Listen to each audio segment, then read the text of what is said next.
put your hands together for the King of Kings? Oh, come on, you can do better. Lift your voice, make a joyful noise unto the King of Kings. Wonderful. Thank you. Thank you. Thank you.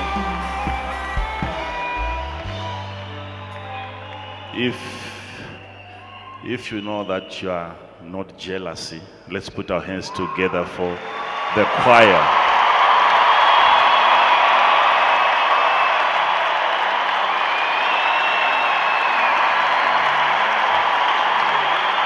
Wonderful. So good looking. All right. As usual, I would want us to welcome each other to the house of God, at least 5 people today. A warm welcome into the concentrated presence of God.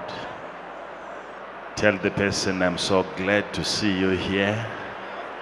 I'm so happy, I'm so blessed. Blessed seeing you here. Blessed.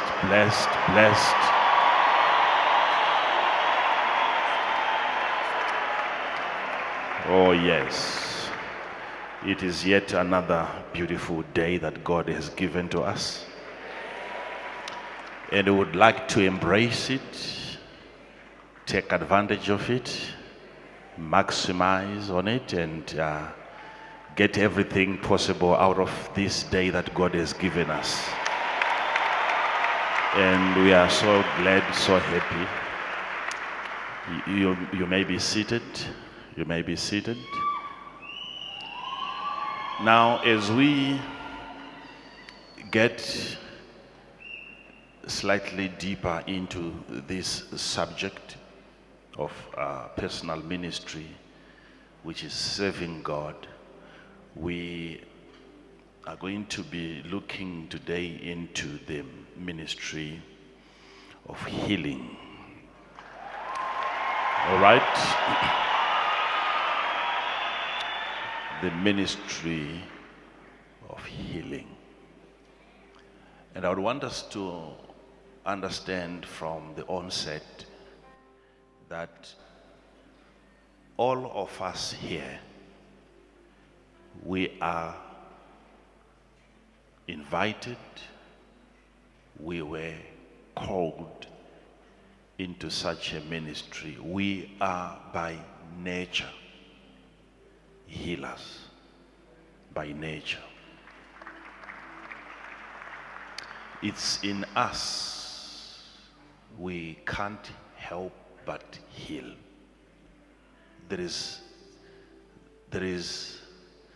It's a part of you. Wheresoever or whithersoever you go, healing is supposed to occur. And we are not going to look into that scripture now, but you hear God saying that if the people that are called by my name, if they are to humble themselves and they pray, and God says that then I'm obligated to hear and to heal their land, inasmuch as it was not the land praying, it was not the ground, it was not the soil, it was not the environment or the geography praying, it was the people called by his name. Within that given space, if they are to humble themselves, exercise humility, and pray, exercise communication with God, God is saying, what I would do is to hear. I have to be slow a little bit. I will hear their prayer and I will heal their land. It means it wasn't the land praying that God had. It was the people called by his name. Okay? And God in response is going to heal the land. But for God to heal the land, he needs agents. There will be people amongst us who are a direct representation of some kind of medication to the land. They are not mere people. They are not mere humans. These are individuals with a capacity to cure a sickly land. There are such people in existence even as I speak. Healers of the land. Not just healing, the Bible also talks about blessed are the peacemakers. Wherever you find peace, there are people responsible for the production and the making of such peace. So if there are peacemakers, there are healers. If the land is to experience any kind of healing, it would be determined by certain individuals in existence in that locality, in that location. So we are bound, that's a mandate given to all of us by God, to carry not sicknesses, not viruses, but to transmit the healing power of God wherever we go. So I will have to talk to you about how you heal and what to heal, when to heal. Okay?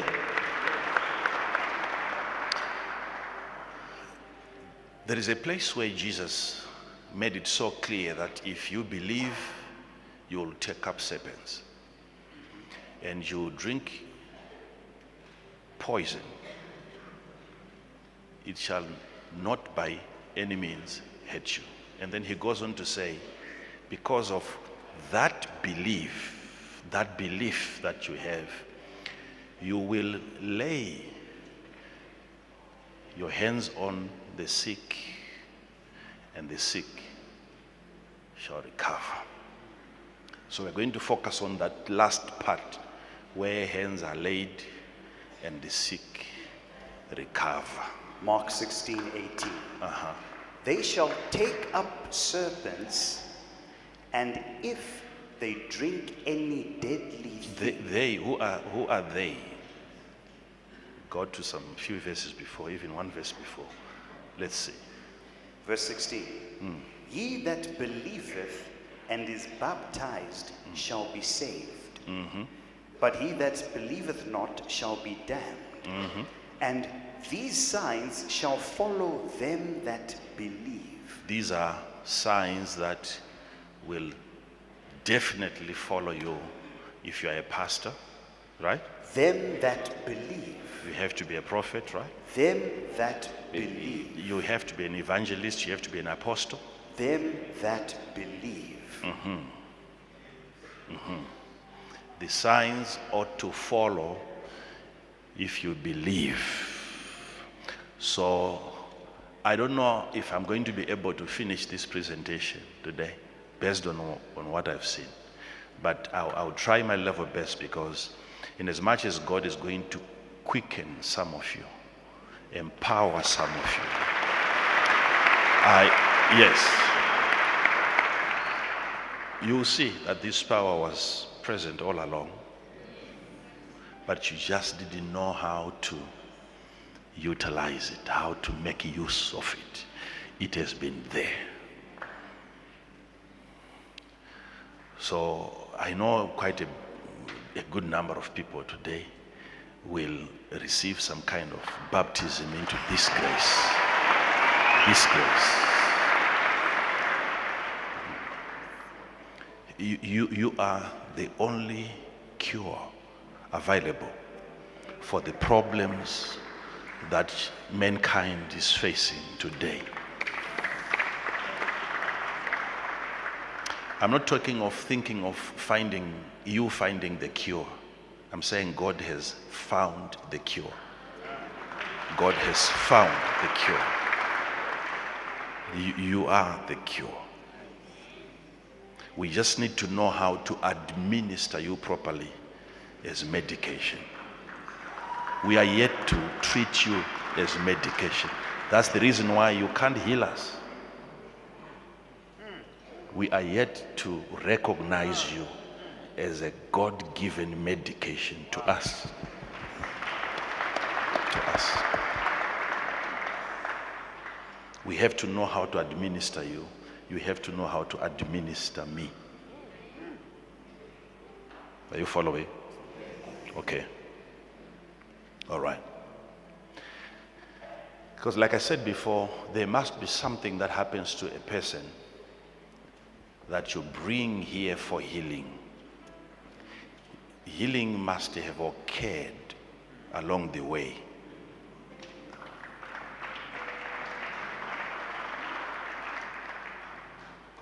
Because the question is, who are you to bring a patient to me?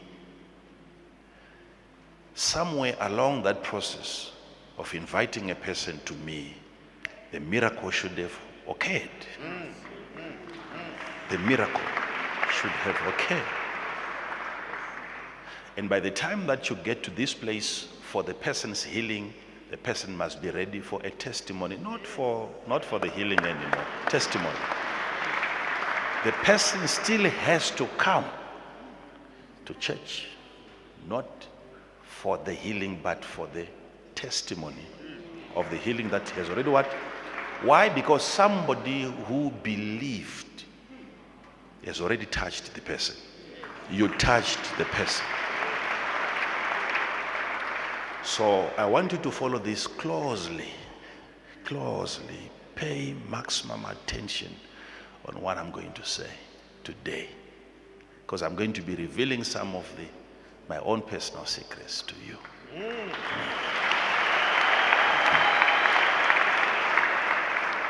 All right.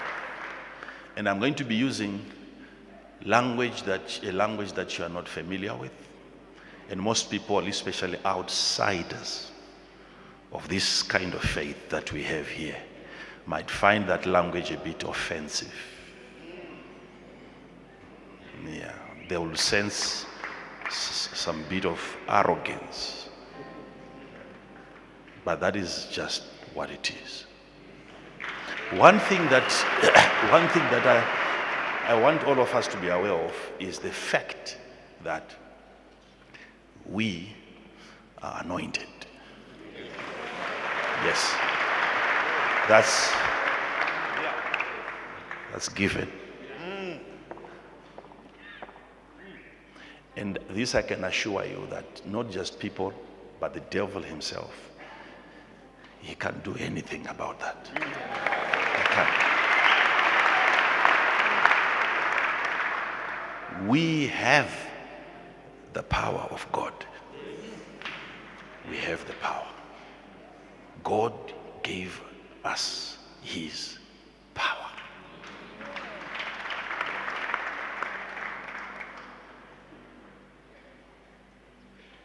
And I'll keep taking you back to things that I might have already addressed. At some point in a city, they rejoiced and they glorified God for giving his power to men. His power. They discovered that his power is no longer with him. His power. They discovered that God's power, not all of it is still in God. He had given his power to. But when the multitudes saw it, they marveled. It's something that the multitudes can see. That the transference of God's power from God to mankind was visible. They had seen people doing things that only God can do. Yes? But when the multitudes saw it, they marveled and glorified God which had given such power unto men.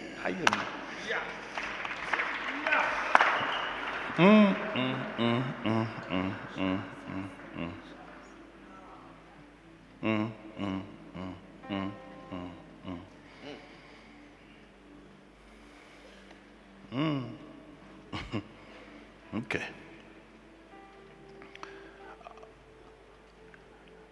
I would be so happy if we remain seated, please. Let's be seated. Let's be seated. Let me work this thing out, because if God is expecting us at this point to have healed thousands, even billions of people, it means we really have a very serious backlog.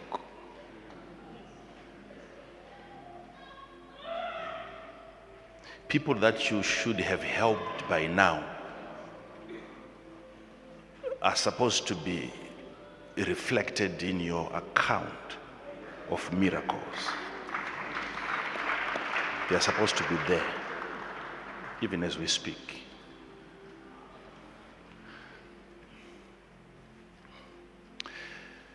The people around you are not aware of your ability to heal them, and even you yourself, you are also not aware of your ability to heal them. So all of you are ignorant. You are not aware of the grace that you carry. Now, if Jesus says that you shall lay hands on the sick and the sick shall recover, look into this. Look at this. Look at this. You lay your hand on the sick. So there is one that lays hands, and there is the other person who gets hands laid on. That one is sick, and when hands of a believer are laid on the sick, there is a shout. What follows that action is a recovery. And these words are coming from Jesus. They shall lay hands on the sick, and they shall recover. And as you know, you have to be aware that a recovery can also be a process. But it has to be given a beginning, a starting point. And the starting point is the contact, the laying on of hands by a believer. And when a person with a medical condition gets touched by someone who believes, there is a transmission. There is a transference of some kind of medication from the believer right into the system of the man with a condition. And what starts to happen from that moment on is recovery. Recovery. Recovery. They shall recover. It took me years to find out how God uses me to heal the sick. Yes. I had to dig deep into myself and find that laboratory in me and study how God mixes chemicals in my body. I needed to know It's not just the healing that I enjoy carrying. I need also to have a handbook, a manual that explains how God's power works in me, through me.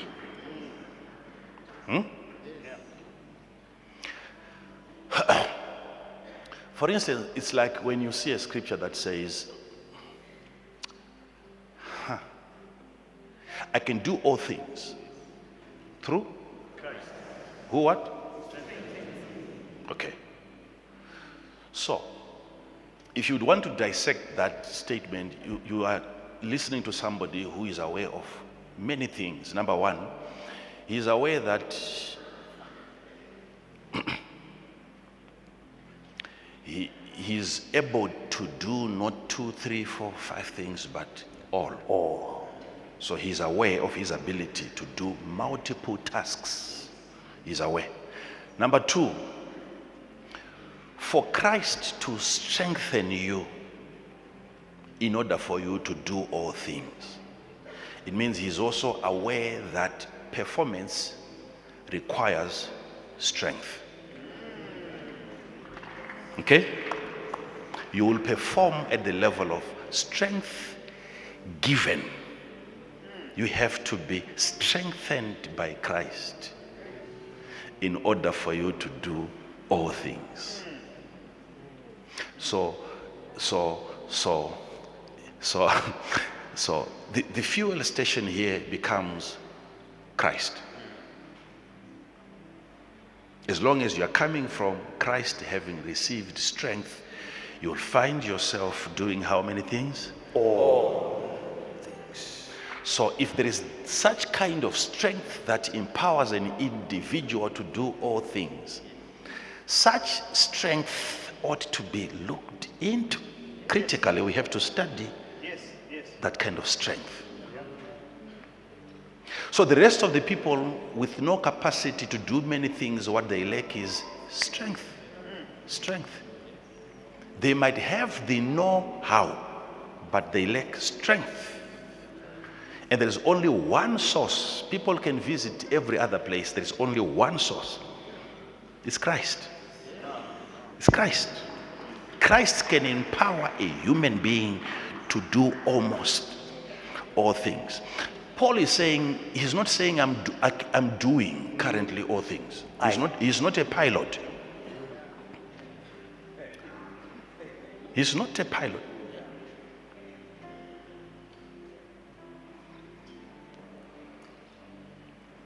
So what he's saying is, even if you find me preaching and focusing on just laying my hands on the sick and they recover, it doesn't mean that I cannot be a physician like you. That's what he's saying. He's saying, I don't think that I cannot be an engineer like you. I simply chose to focus and concentrate on one profession. But given the supply of strength, if I'm to decide today to become what you are, I can. That's what he's saying.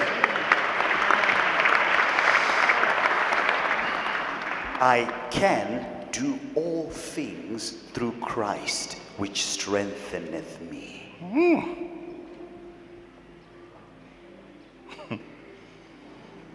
Yeah.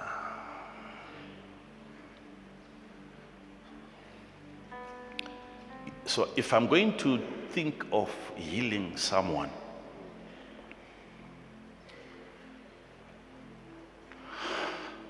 I must have an understanding of the source. I must have an understanding of the source of such strength. Where do I get that strength from? Christ. So before I can visit the sick, I have to visit Christ. Okay? And where do I find Christ? Not in heaven, Within. in me. Christ in me, the hope of glory. The mystery of the Emmanuel. It goes beyond God with us. It is God in us. In us.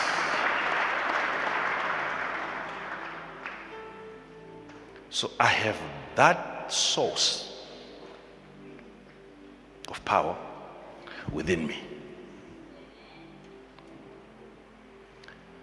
After ministering, I have to revert back into my own existence, into my being, into myself, and come out more powerful. And people think I'm coming from the mountain. People think I'm coming from another prayer vigil. Yet I'm coming from myself. From myself. The place that you need to visit to have an interaction with the Christ is in you. The kingdom is not far from you. It is within you. Within you. Within you. But look at this. So, the believer lays his hands on the sick. And the sick what?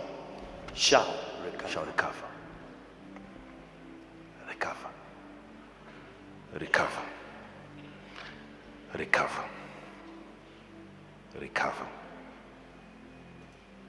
You can heal people not simply because you have a gift of healing, but because healing is happening in you. It's a continuous event.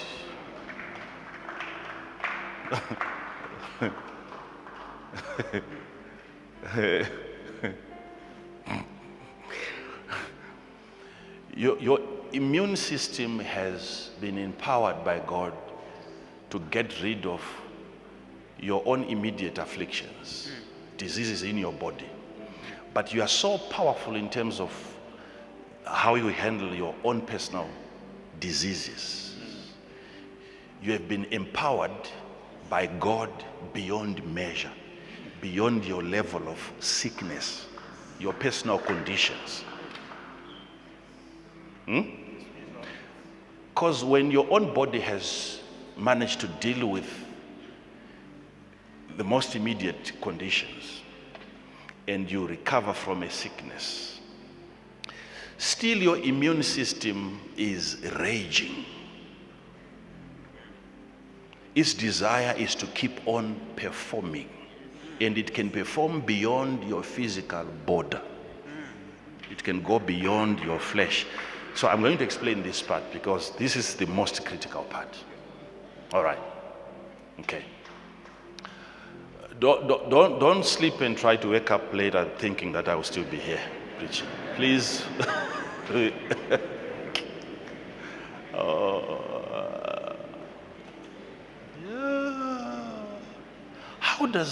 How does healing occur?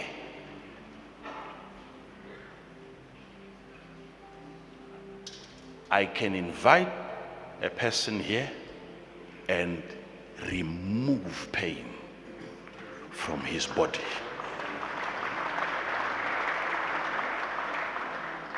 Remove pain.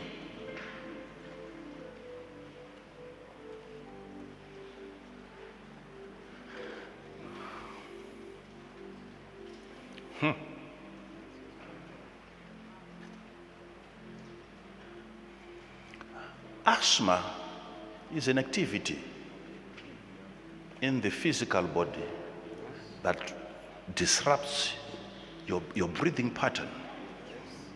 Okay? It's a disturbance within your breathing system. It's a disturbance. HIV is an activity. They are actually living organisms, creatures that you have a project of animals in your body. You're taking care of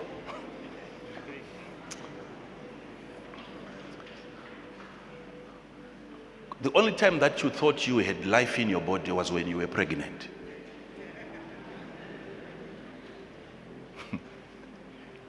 You have other creatures, animals in your body.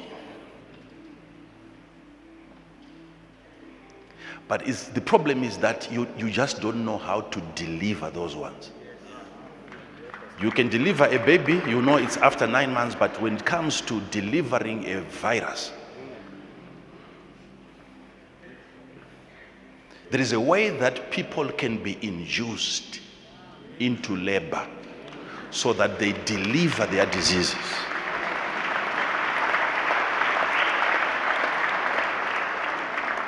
There are so many lives in your body. Doctors can bring out 3, 4, 5 meter tapeworms from people.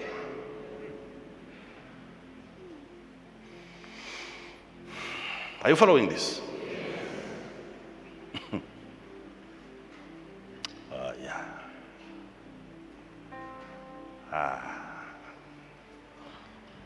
There is life happening inside of your life.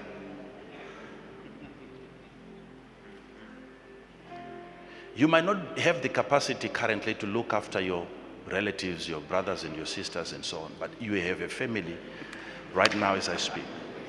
You have life that you are taking care of very, very well. And there is multiplication of viruses, creatures in your body as we speak. And without you, they die. They will be there until the day you die, and they pray that you live long.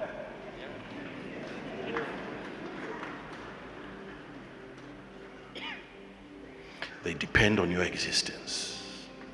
You are not aware of how many lives that you're taking care of as we speak. You're not aware. You are not aware.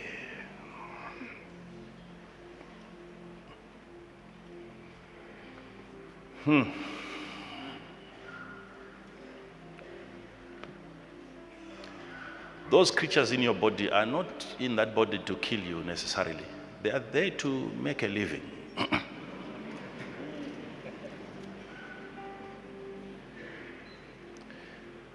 And the reason why they stay there for that long, it is because you are a very conducive habitat.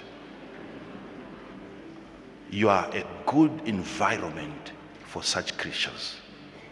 They survive, they grow, they multiply in your body until a certain medication is administered. You see things coming out of a human body. It means the medication has come to shake the environment a little bit. And those creatures, they find that place uncomfortable. And there is a way that the anointing of God can also do the same.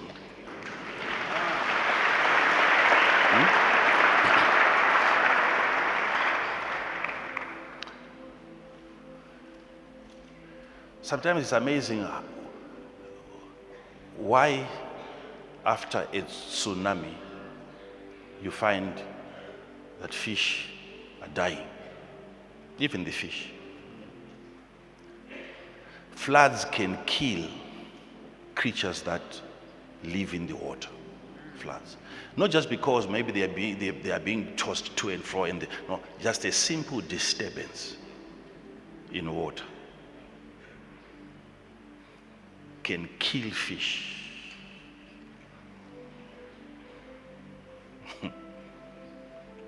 They are still in water, but once the water gets disturbed, creatures that live in water can die in water, not outside in water.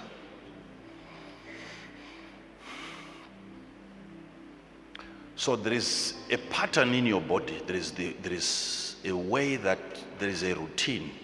There is an activity, a daily activity in your body from morning, afternoon, evening, morning, afternoon, evening, morning, afternoon.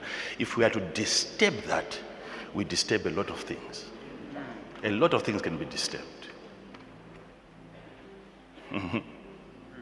Okay, so now, if you are to lay your hands on the sick and the sick recover, I'm saying this because it's not something that I'm supposed to be doing here, always laying hands on the sick.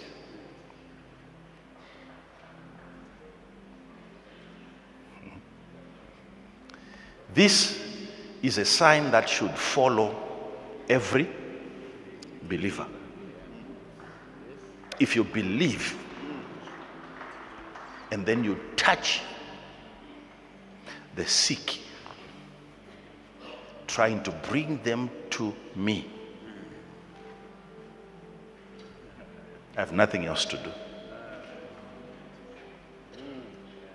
If that sick person was brought by a believer to me, having been touched by the believer,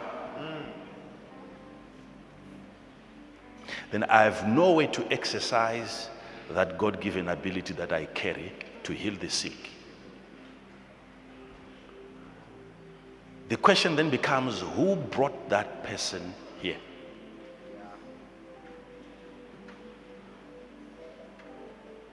So it's not going to be enough for me to lay hands on the sick that you have brought. I have to investigate you also. Who brought this person here? Is he a believer? If the answer is yes, how come this particular sign did not follow?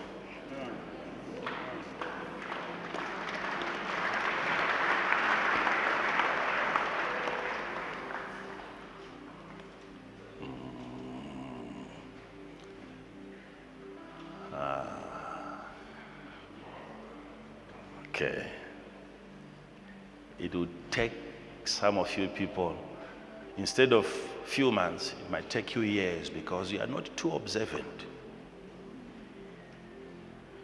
It might take you years. It took me years to understand. I haven't fully understood, but it took me years even to get to the level where I am now, where I have a bit of understanding on how the grace of God upon my life works against diseases, against afflictions. You have to get to a point where you start to study dimensions or variations in touches. Okay. It's not one touch, they are touches. Please follow this. I know there's no such English, I'm aware of that. But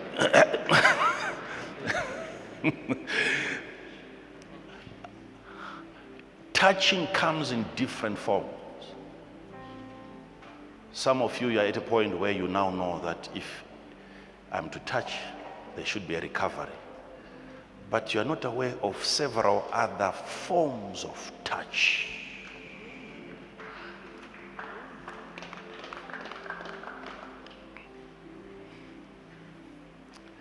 We have always had people that I never laid my hands on recovering.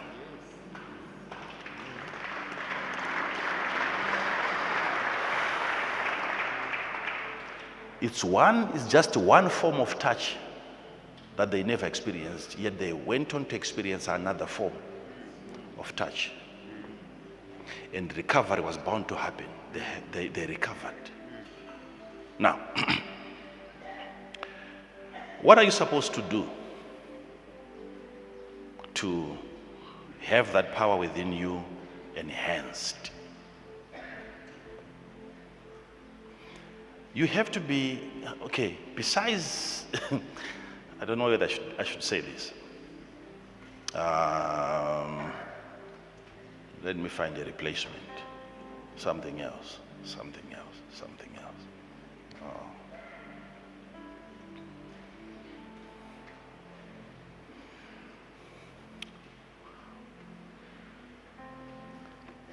Let's agree on something here.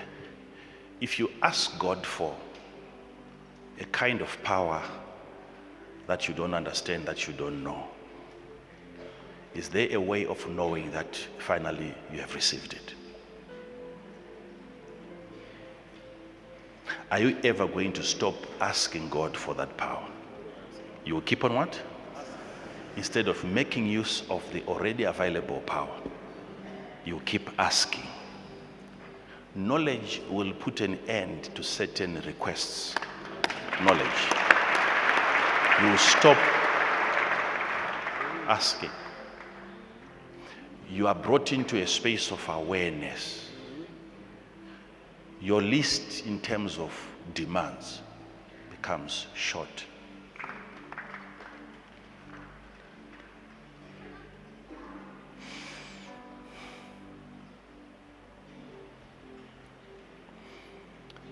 I might go with you to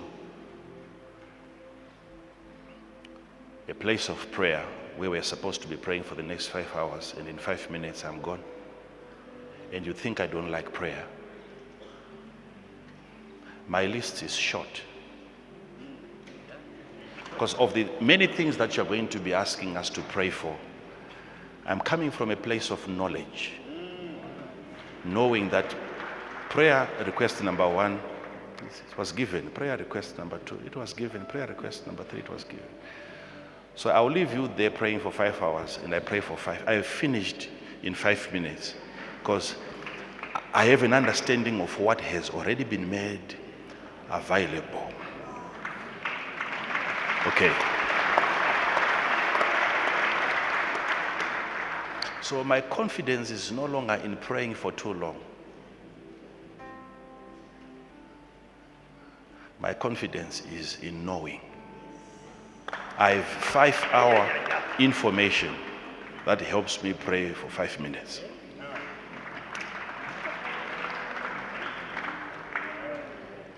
Please don't joke with the way I pray. I pray for, I don't know. But I have to help you people understand that most of you, you are praying from a place of not knowing.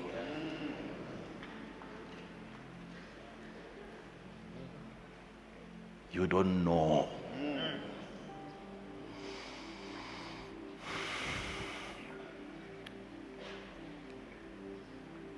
You don't know, you don't know, you don't know.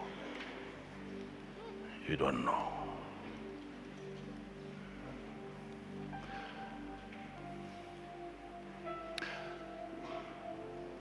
Some of you might say, personally, I've been receiving prayers for healing for years now, but I'm not recovering. Okay? There should be something even more powerful than the healing power. Reasons for your recovery. Reasons.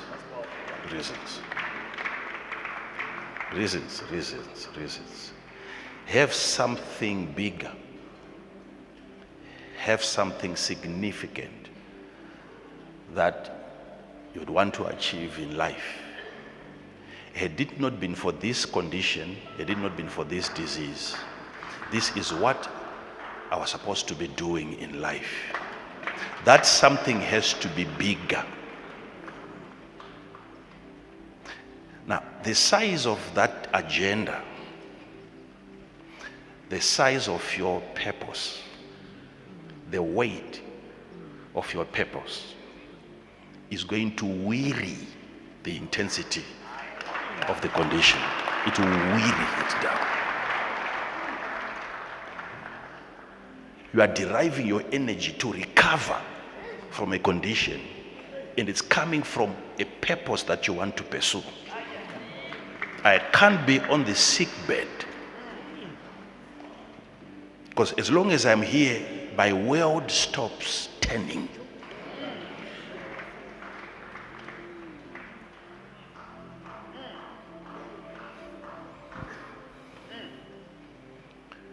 And you get to a place where you can educate your condition, make it aware of your next agenda.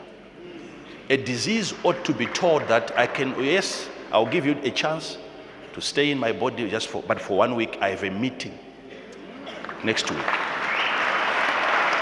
I have a flight to catch. And you make sure you do whatever you do, but by that time, that's what Jesus did to death. Touch me, but I give you 3 days. That's what Jesus did. Everything that you may think of doing to a dead body, do it within 3 days. After 3 days, I'm gone, I'm out of here. Please sit down. Sit down. There's a communication that is required between you, the victim, and what victimizes you. There must be a language that helps you communicate with your afflictions. So if I'm to come and I try to separate the two of you without you having disagreed, you must have disagreed.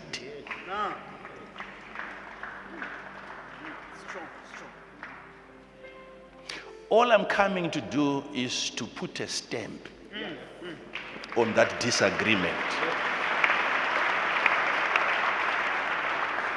She said to herself, if I can only touch the hem of his garment. She was tired of this condition. Because what was happening was she was issuing blood. She was losing life. And in the process of losing life, she identified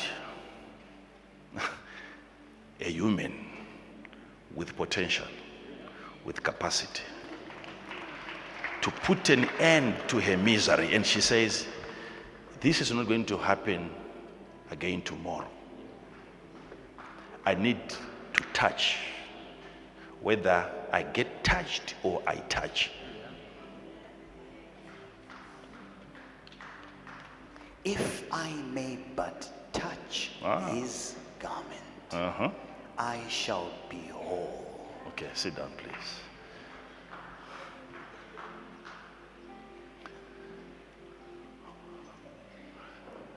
I know a big number of people, when they come to church like this and you say the subject is on healing, majority, they think I'm talking about someone else.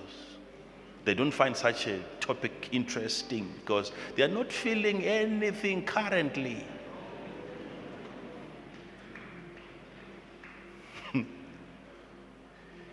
You wish I talked about money. It's nothing when you get sick. My brother, my sister, my sister.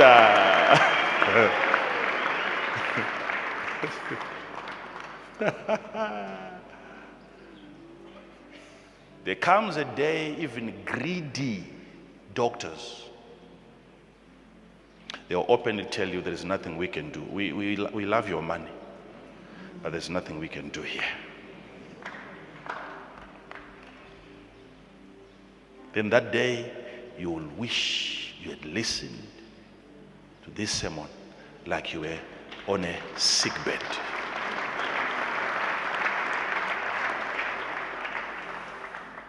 Everything that you're planning today is because you are well.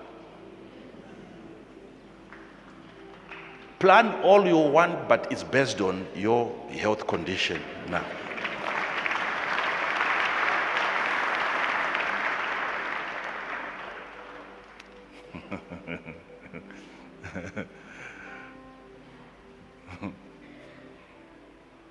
Someone is up now.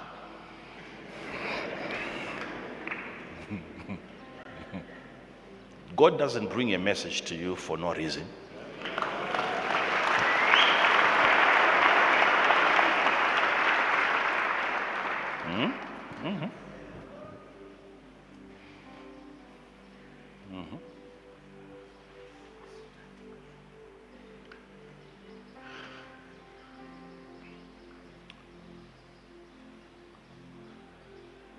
Now,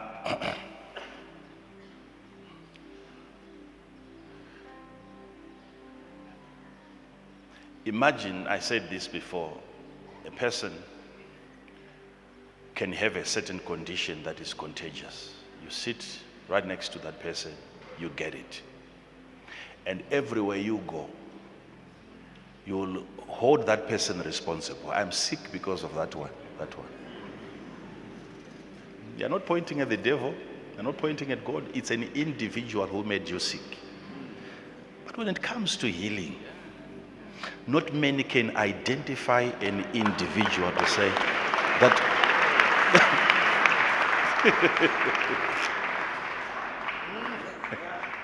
you are in that state today because of someone that you cannot identify. Someone healed you, someone made you well. someone.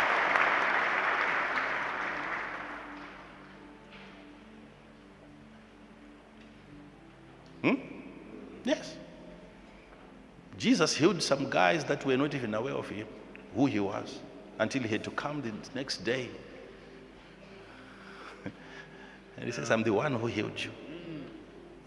And people were trying to put names on Jesus. Do you know this man is a sinner? He said, I'm not aware of that. All I know is I was blind, but now I can see.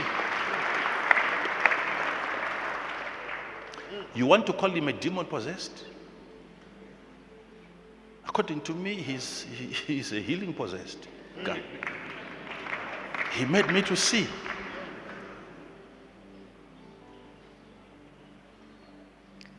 You want to tell me that he does juju things? In this Palestine, I'm not aware of such a witch doctor who can open the blind eyes. We had that witch doctor way before Jesus came. And we were all blind until Jesus comes. You want me to look into his sinful life? I was blind, but now I can see. Let's not go there. But let me show you something here.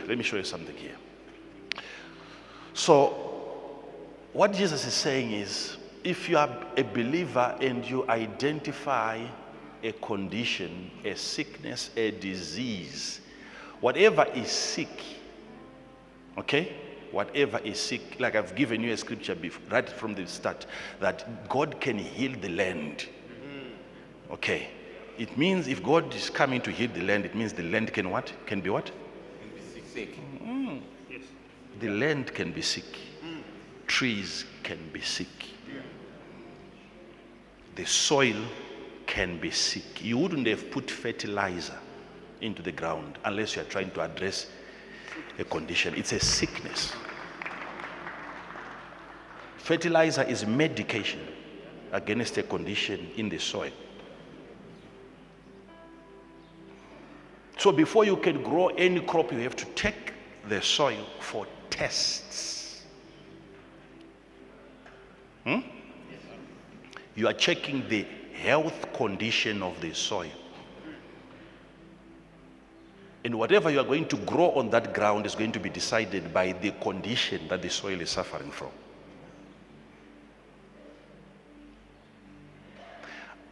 Are you following this? Yes. Okay. Now, let me show you something.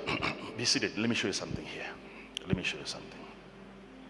If you look into the way that God created everything that he created, he gave us, all of us, different abilities.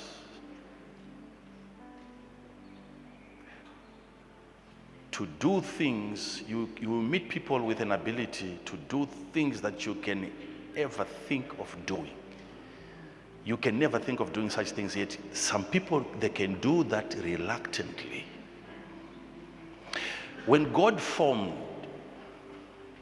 us, when God created us, because we received a touch from God,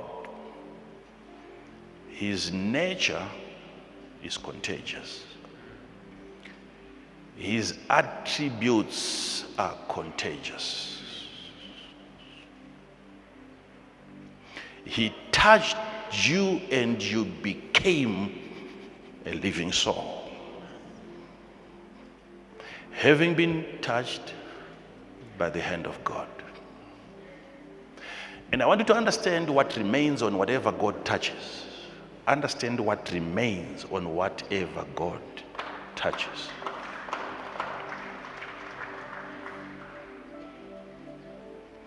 If God is to touch you today, what he stretches towards you sometimes is something that he might have touched. Anything that God touches becomes an extension of his hand. Anything, anything, anything, anything. there is always something that stays on something that you touch. Forensics can attest to what I'm telling you now. You touch anything, your fingerprints are left there. And your fingerprints are your fingerprints. No one else has such fingerprints. It's you. They can locate you from the crime scene and find you because you left something of your own that describes you. It's a description of you that you leave on the handle of the door. Your identity. You drop a piece of hair, a nail, they have your DNA. You are no longer there. You are long gone. Yet there is something that can tell us of your identity. So you having been touched by God, there must be a fingerprint of God on you. There is God's DNA. It can be, if you are good at forensics, we should be able to find God's DNA. And it's there in humankind. It's there. So what are the things that you can be able to do with his DNA?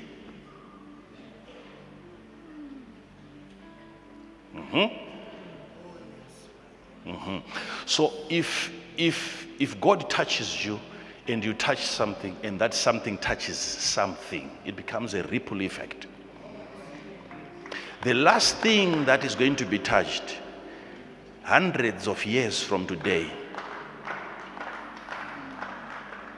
it will be just as though it has been touched by God.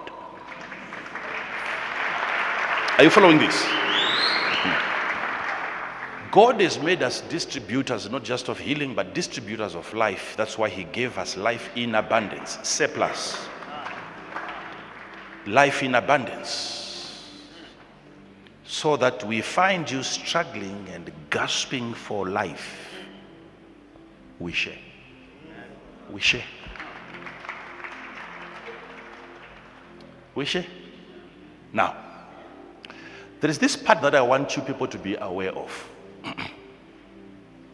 Your ability to do things beyond your physical limitations, beyond your physical location. So that you can observe what happens even away from you. Away from you. Things happening away from you because of you. And you know it's because of me that such a thing is happening. Yes. It's important for you to know what the power in you is doing and where. Lest one of these days you feel like I haven't done much for God. You have to know that's how Jesus knew that somebody had touched him. He takes stock. There is power missing here.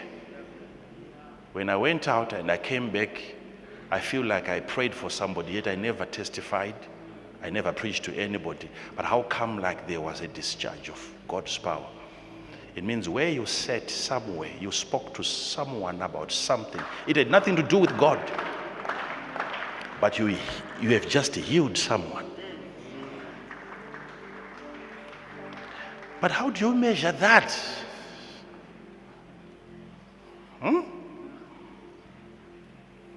How do you measure that? Are you aware that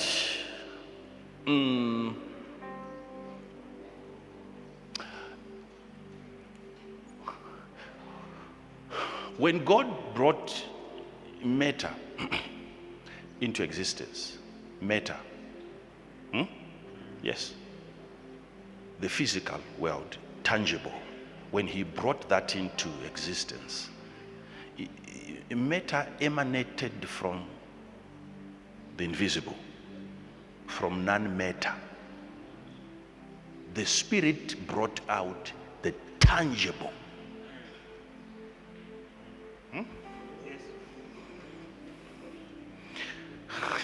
Whatever has come out of the Spirit, there must be the Spirit.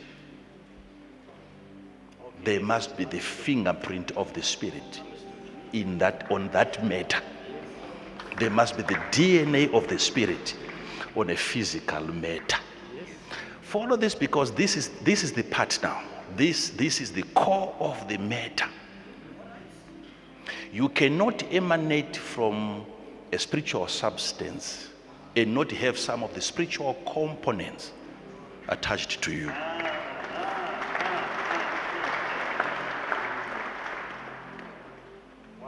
This is what makes trees spiritual.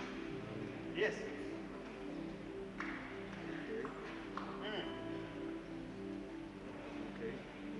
Spiritual enough to administer spirits to you in form of medication. And there is nothing wrong in you eating the roots of a tree. There's nothing wrong.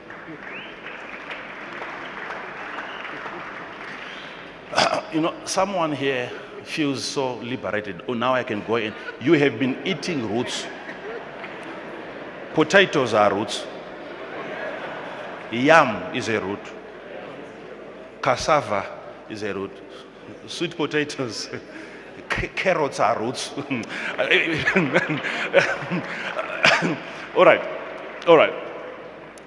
But I want you to understand something. If you get a herb and the herb is put into your body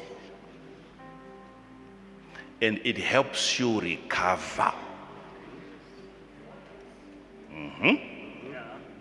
that's not the work of a sangoma. That is the work of God. Right? Now hear me.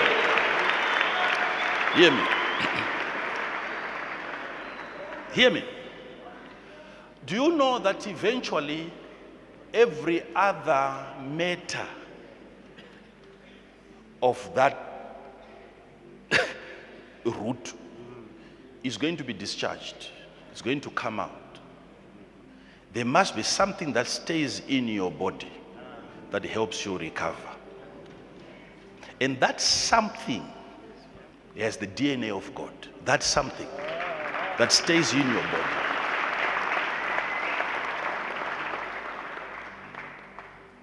That's something. So healing possesses matter. You have to identify the right type of a root that is under possession by healing.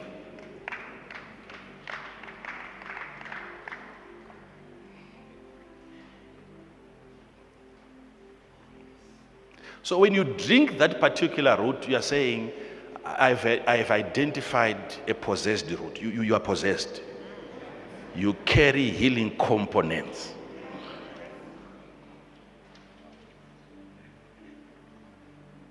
So if I'm to drink you now, everything about you comes out except that healing power. It has to stay in my body. Now, but I want you to follow this. There is something very, very important here. Because of that spirituality that every creation has, we have then given it different names. Different names.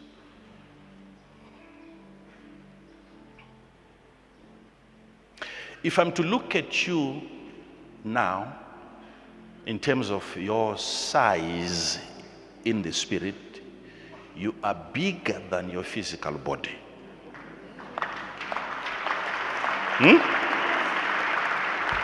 So if that is the case, it means you have protruded.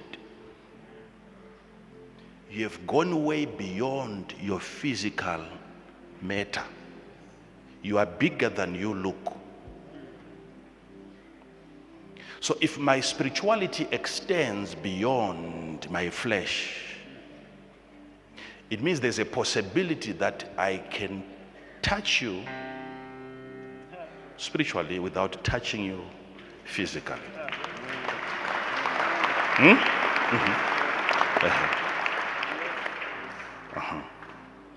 So that part of my spirituality that extends beyond my physical body, it becomes my radiation.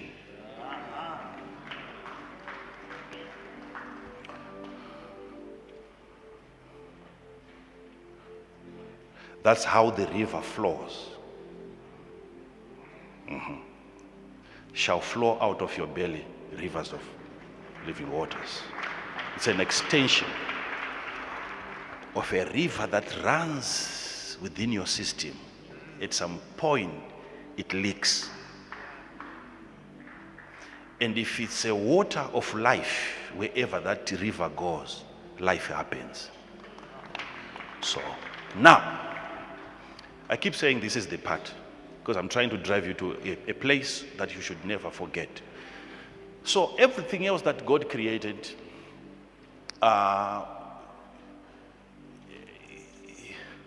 radiates. The sun gives us light, and that light is solar radiation. We don't need to visit the sun to enjoy its radiation, to enjoy its heat. It's given enough light and enough energy to pay us a visit. It is out of its belly that you enjoy. We bask in the sun. You don't even need to sit where you can directly look at the sun. You can be in your house and enjoy the benefits. Why? Because it has enough power to penetrate certain matter. It's a level, hear me, it's a level in this. That's why we differ in the way we heal. Our penetration ability, how deep, how further your power can go into the human body. That is what determines the kinds of diseases that you can cure. Okay, all right. Promise me that you are going to follow everything that I'm going to be saying today. Are you following? Okay. Just stand on your feet just for a moment and then you sit. Just for a moment. Just for a moment. Oh.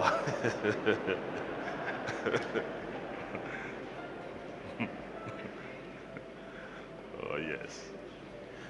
Father, may I add? It has been scientifically proven that all matter radiates infrared radiation. All matter. And it's proven. It's proven scientifically, living or non-living. Maybe seated.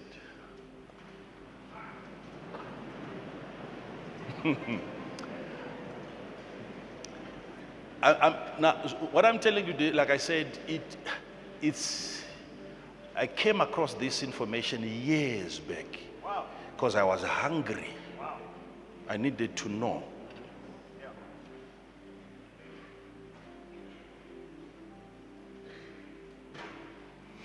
You know, one of the most very, very radioactive mineral like uranium, even the way they mine it. When uranium gets so concentrated, even beyond 10% of uranium that you find within the ore, when it gets to 15%, don't get anywhere close. Yet it's a mere rock.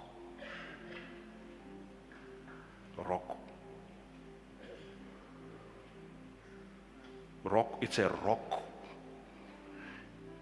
And they mine it using automated machines. They are controlling machines from the surface. Why? Because the mineral is radioactive.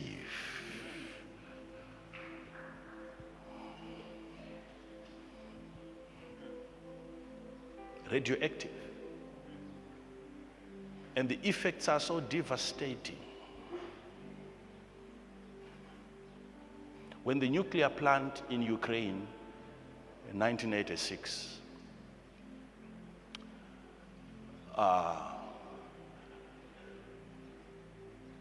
came down, that accident is one of the accidents recorded in the history of mankind.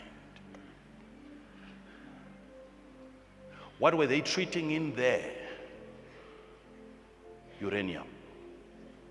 Extracting energy from a creature created by God that you thought was dead, you thought it was a rock, you never thought there was life because it was a rock.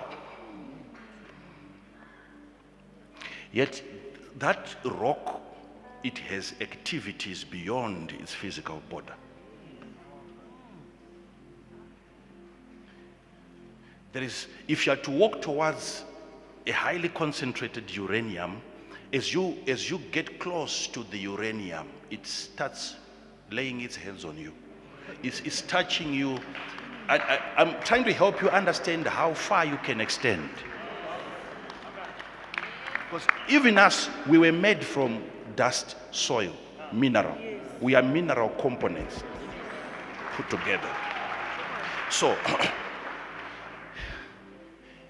and if that radiation can cause cancer, do you know it was recorded that about 9,300 people were likely to get cancer from that explosion.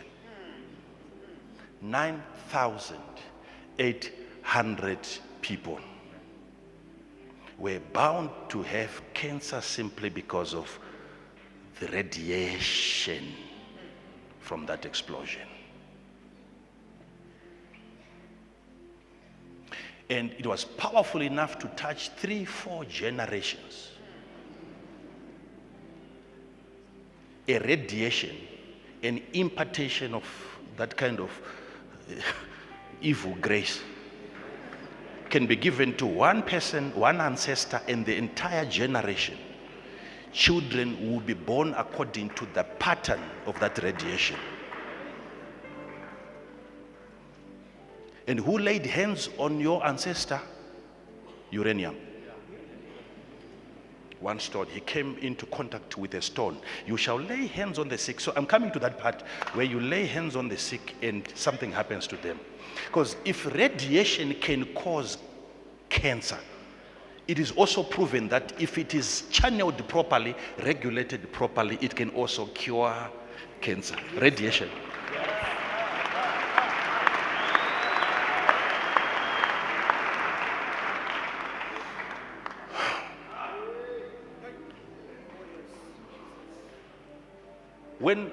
When God is using me to heal the sick,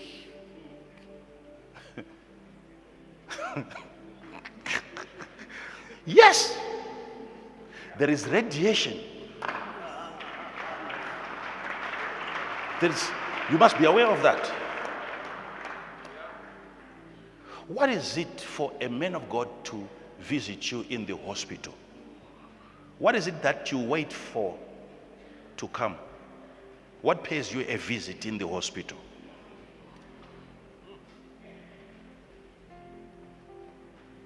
Do you understand his extent of radiation? You are stuck in a place where you feel abandoned by your man of God. Do you have an understanding of his extent of radiation?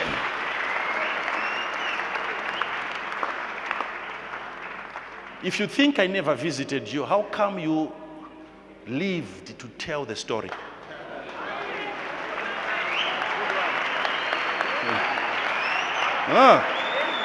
Okay. All right. Now I'm just starting to be arrogant now. So be seated, please. Be seated. Let me touch on something very critical here.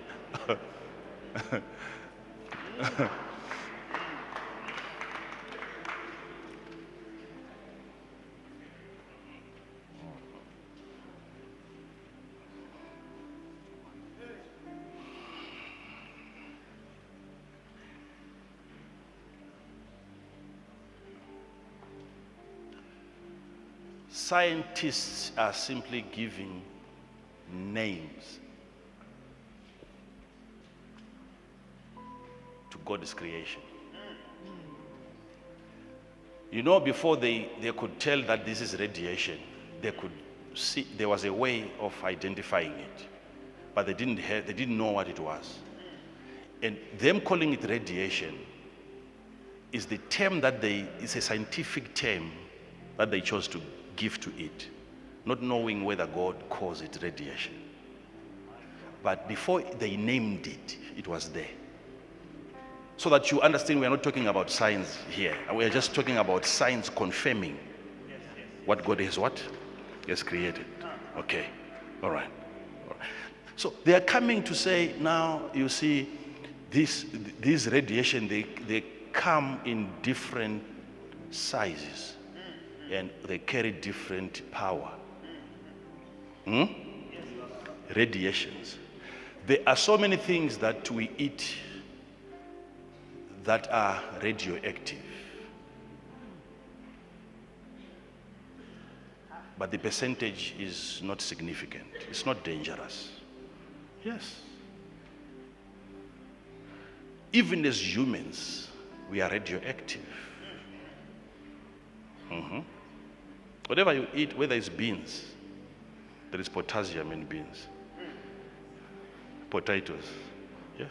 You eat banana, there's potassium. Potassium is like even a mineral that is radioactive. It's active. A banana sitting over there, it's emitting energy.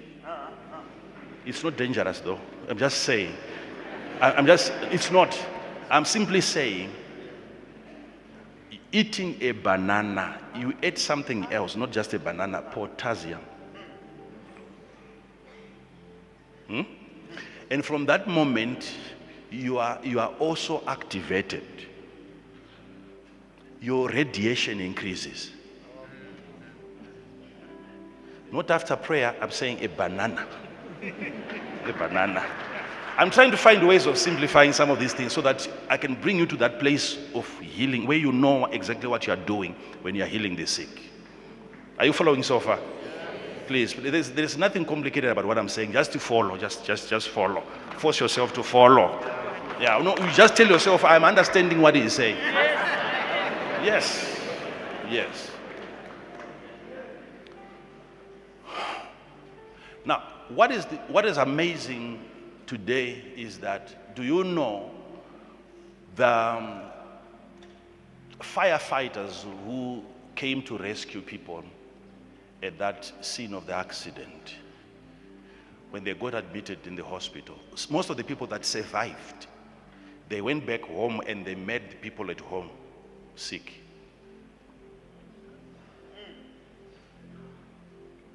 Because part of the radiation was on their clothes.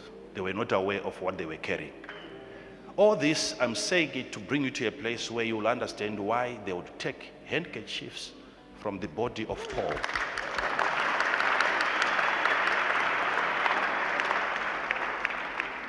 And allow sick people to get into contact with a piece of cloth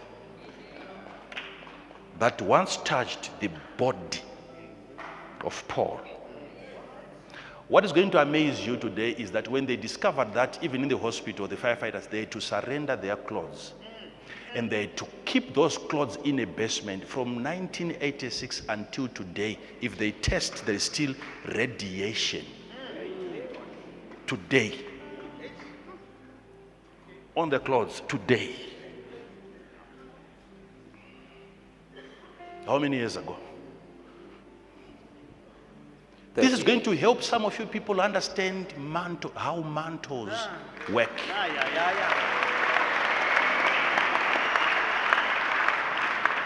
If a mere rock uranium can give such an impartation to the fabric, how about a man of God?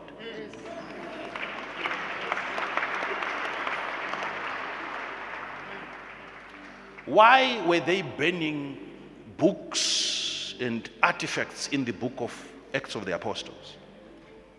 Wow. They were burning sticks. Wow.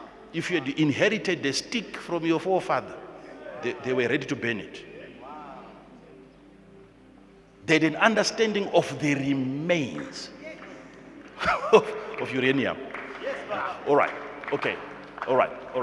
Let me help you understand something. You see, when you, sit down. When you have no proper understanding of your limitations, your extent, you may not consider yourself responsible for certain things that are happening far away from you, because you are not aware of how far reaching you are.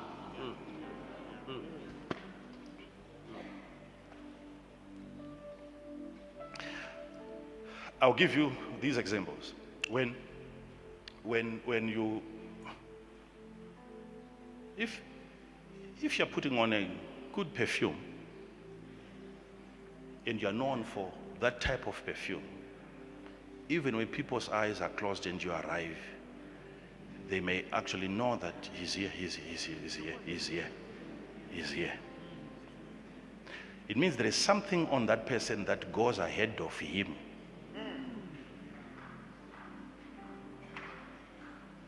If you don't have a well-learned friend, you know what he's going to say?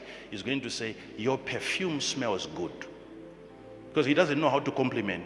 A good person says, you smell good. That's a person who knows how to what?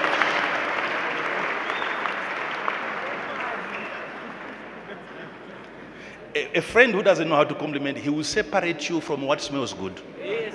It's not you, it's your perfume.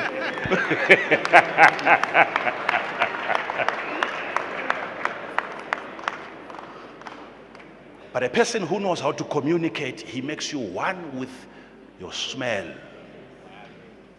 So if I could smell you 5 meters away, it means you are 5 meters wide.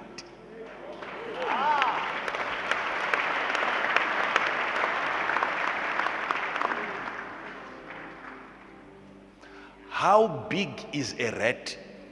This big. But if it dies, it will occupy a 200 square meter house. If you can smell it without seeing it, it means it has radiated beyond its physical limitation. So what you're calling smell is the influence of a rat. That whole area where you can smell the rat, it is its area of influence, that's its domain.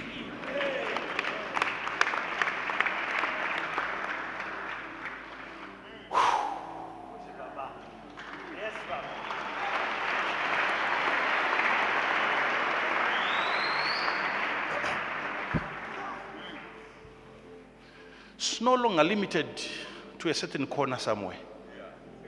No? You can smell it even in the kitchen. You can smell it in the bedroom. You go under the bed, you can smell it. It means the rat has gone that far now. It's under your bed. It's in your blankets. So to a certain degree, that rat has been able to magnify itself. It has become omnipresent in your house.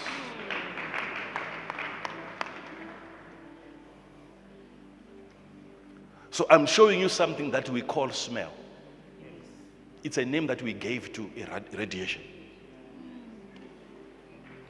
And they call it radiation. Maybe God has a different name for it. And I can briefly show you a place where they gave us a clue in the Bible where they were trying to describe a radiation. Yes, Father. The shadow of Peter.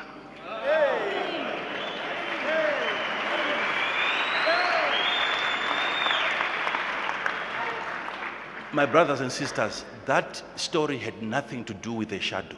In so much that they brought forth the sick into the streets and laid them on beds Just so that. and couches, that at the least the shadow of Peter passing by might overshadow some of them. Now sit down. Sit down. Sit down. Sit down. Sit down. Sit down. Sit down. Sit down, please. If you look at that in physical terms, you would think maybe they were looking at the direction of the sun,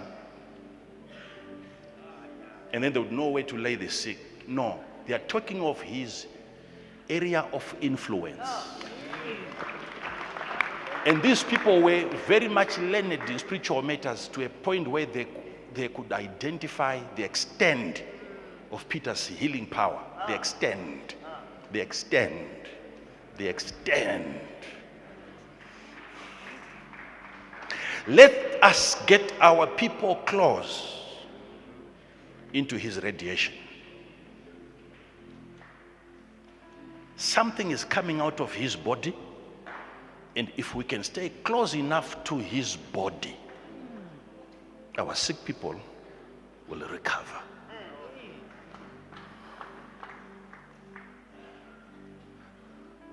Are you telling me this is the kind of a ministry that should only be conducted during the day if it's about a physical shadow? You people. So if I come to you in the night, you can't heal me, Peter?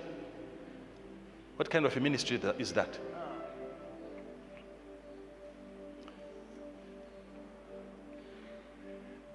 The shadow is the healing power of God surrounding Peter. How far he would emit it. That's the issue. But how come one man of God can heal more than the other? Okay, if there's a person with a condition and we want to heal the person, I can start off by handing that person over to you and say, okay, you start.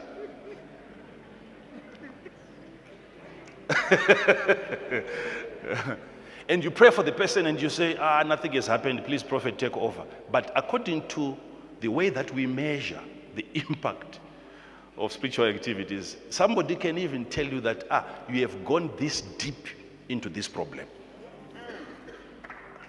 But the person is not yet at a level where he can jump from his wheelchair. Yet the word recovery has already started. They shall recover, recover, recover, recover, recover. I like it when scientists are able to identify spiritual things and confirm that God is indeed the creator. The creator. So people are recommended to wear certain protective clothing when they work in such environments. Why? Because certain items, certain materials, certain minerals can affect your well-being. You come out of that place sick simply because you were exposed to radiation. It's radiation poisoning. It can affect your cells. It can even affect your DNA. You were supposed to study the radiation, study the anointing, how it works. All this, it's not a science class, no.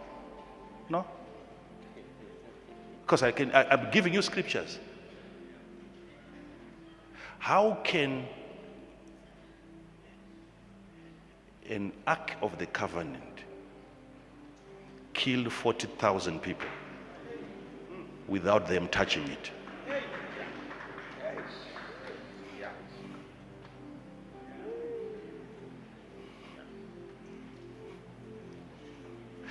The Ark of the Covenant in the land of the Philistines made people to have boils.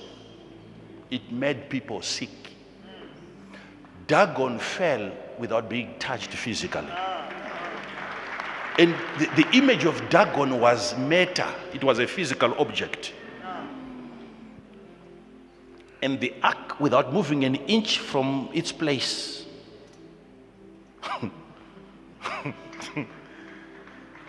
what is it that would come out of the ark to a point where, imagine the Philistines have come, the war is raging, right?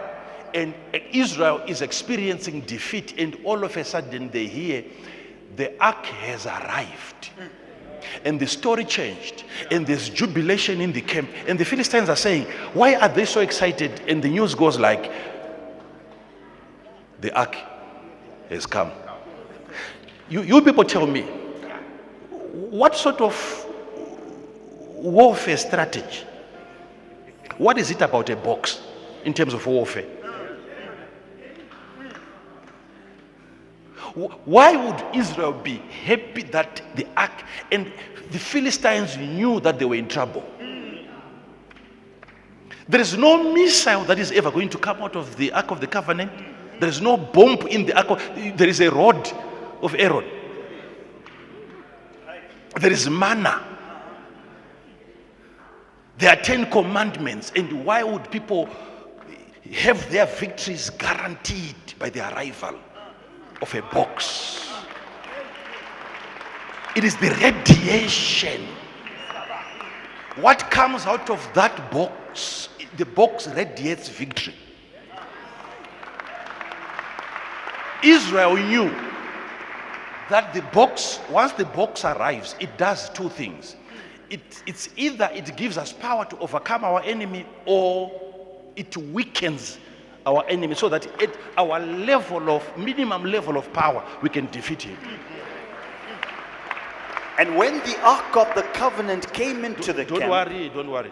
Leave it. Sit down, please. Sit down.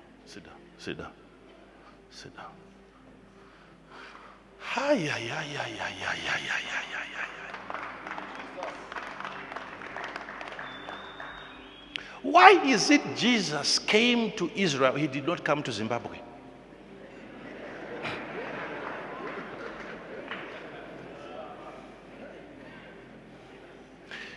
Yet here in Zimbabwe, we are so happy that he came to earth. We must be very sad that Jesus was selective.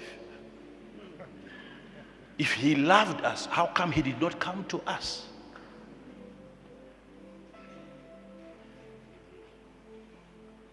Look at his impact.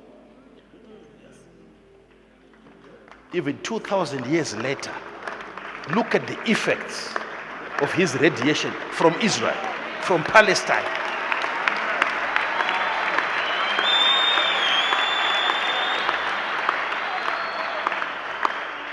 Why are we not angry that he never came to us? You are angry that your pastor never came to the hospital.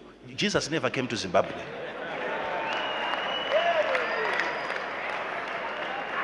We are aware of his shadow. Shadow.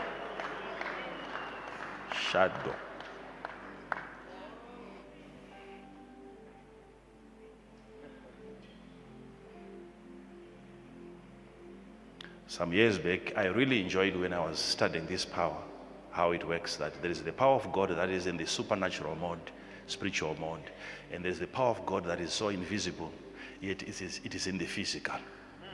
Invisible, yet it is a physical power. Invisible, yet physical. Invisible. Just like certain gems are invisible, yet they are physical. On a microscope, you can see them. Don't think that if you can't see it, it's non-existent. You can look at it with they call it naked eye, and you can't see it. It doesn't mean it's not there. But God gave you another eye. That eye is not this one. That other eye is in the brain.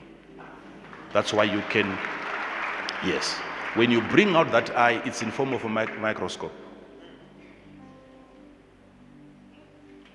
Think about it. Your eye is limited. You can see as far as, I don't know how many meters from here. That's how far you can see. And yet God gave you an ability to see further. But that ability was not put into your eye. It was put into your brain. Binoculars. You can find that eye in the brain. And you look through that eye. Your eye can see beyond. You can help yourself see further than God has allowed you to see. You can do something to your eye so that you can see further. Think about it. Think about it. People can look right into the space and gaze at the moon. Telescopes are there. It means that eye was not put right here. That ability to see was put in the brain.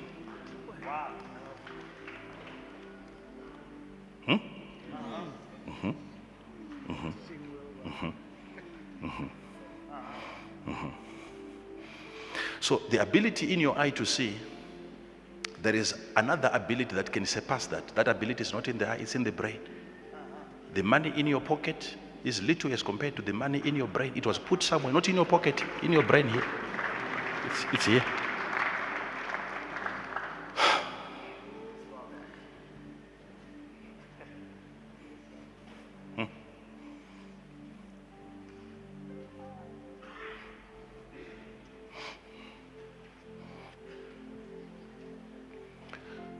So people say this guy has very bad energy. And there are such people. And such people are not aware of the goods that they carry. They are not. That's why they keep coming back, and you keep running away from them, and they keep coming back. They are not aware of the goods they carry. Negative energy. Negative energy. You know yourself growing up, coming to this church, you never used to complain about anything.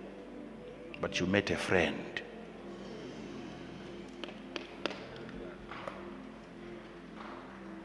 You met a friend.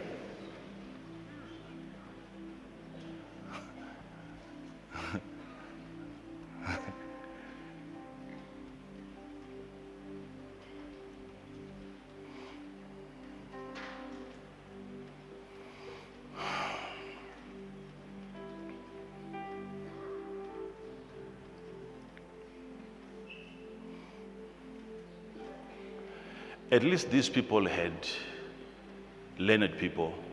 Even after years, they could find that they still could see some level of radiation, even in Russia.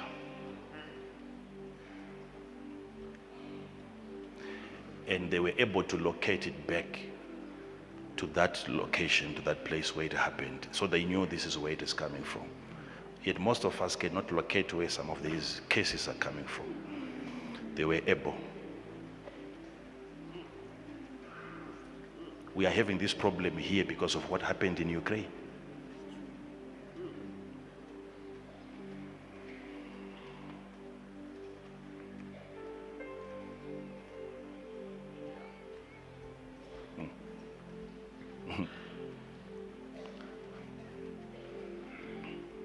So when you start to rise in terms of ranks, in terms of your ability to affect changes within your space, there is something that you need to do to have your power enhanced. To have your power enhanced.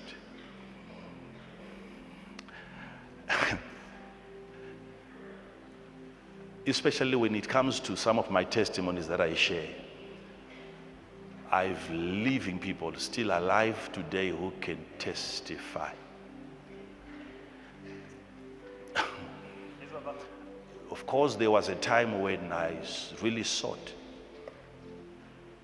for this power, asking God for an ability to help people that are desperate. God, I want to arrive and help people have a better life. That has been my cry. And I read those scriptures that people of today, some of them are born yesterday, and today they come and they want to quote such verses to me. I had read over and over again, seek ye first the kingdom. And I went on to seek the kingdom. Guess what? I found it. And they still want me to seek it. They are still telling me, seek ye first, seek ye first. That scripture is no longer talking to me, it's talking to you. I sought for the kingdom and I found it.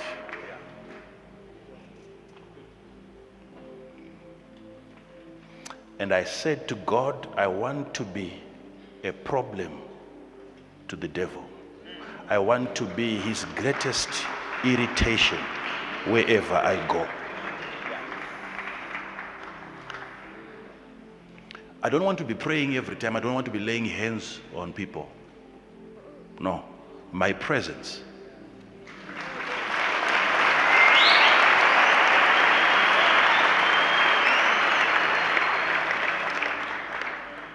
You know that if you stay too long with a gift, there is no more recognizable demarcation between you and your gift. At a shallower level, as a prophet, you have to prophesy to people for them to know the future. It's a shallower level. When you stay for too long with that gift of the prophetic, it's no longer prophecy that needs to come out of you. People that will come within your space, what they receive that emanates from your body is illumination, understanding. And okay, all right. Oh my God. Oh my God. What I'm saying is, you come to a prophet for prophecy because there is something that you want to know, and he helps you know that without telling you anything.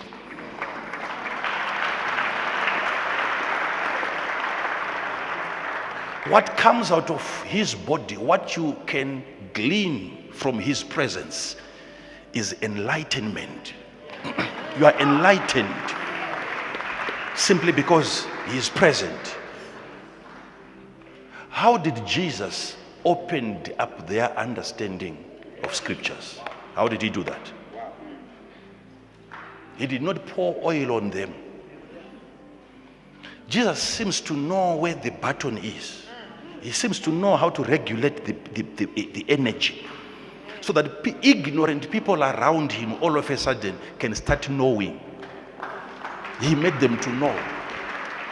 Then opened he their understanding. Opened he their understanding to understand. That they might understand the scriptures. scriptures. Sit down. It's a level in the spirit where if you are going to have such a man of God who can minister to you at that level, you are going to miss out on a lot of distributions that are taking place every minute, every second. And you wonder, how come these days he's no longer laying hands on people?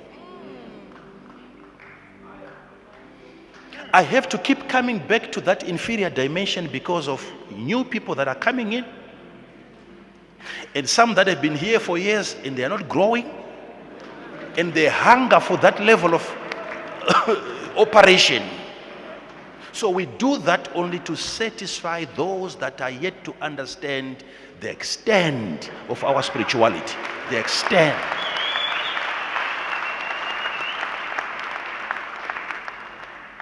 If you look at the extent at which we have been able to influence, it would be difficult for you to not find our culture in other ministries, our conduct, so that you don't limit UFIC to this one body.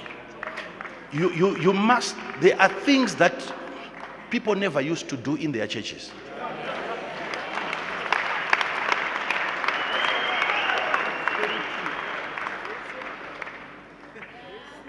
Do you know I'd never heard people screaming, I receive? Something as simple as that.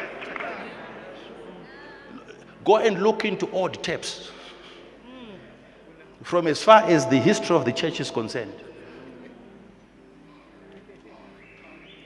So that you hear me, child. I'm just giving you just one little example.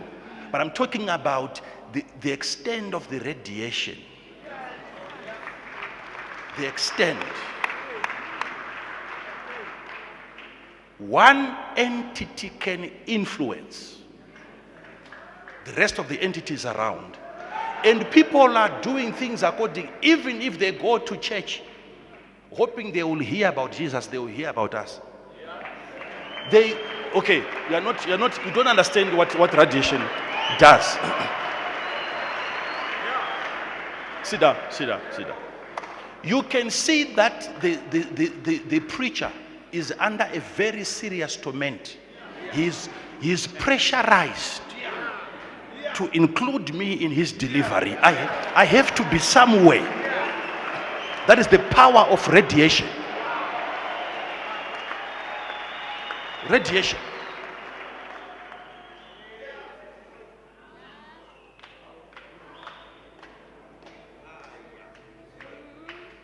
Are we asking them to talk about us? No, we are simply radiating.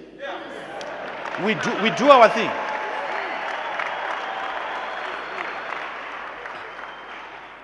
Can you imagine that from the beginning, from the minute that I started preaching, someone is listening, just waiting for one phrase. From the beginning until now. To them it's a discovery, it's an adventure. It gives them joy finding a fault in a human being. Yet faults are a common thing. Sit down, please. Sit down.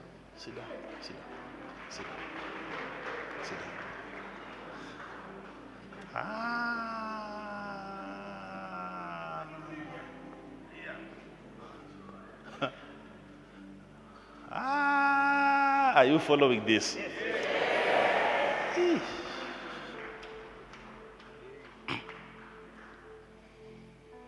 It took me time to realize that the power is at work. The power is at work. I would have some dramatic activities happening around me, and to a certain extent I was even afraid. I was afraid. Afraid.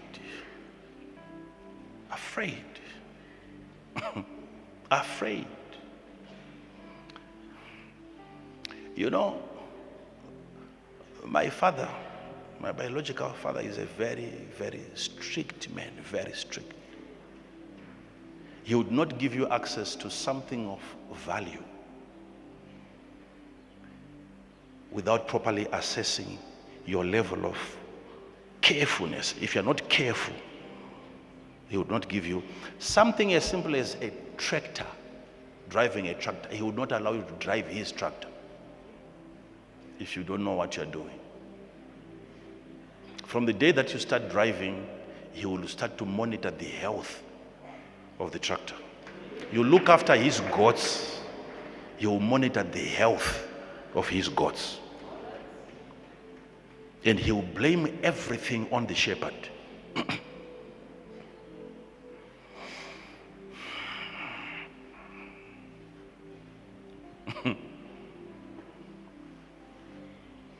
Oh my God.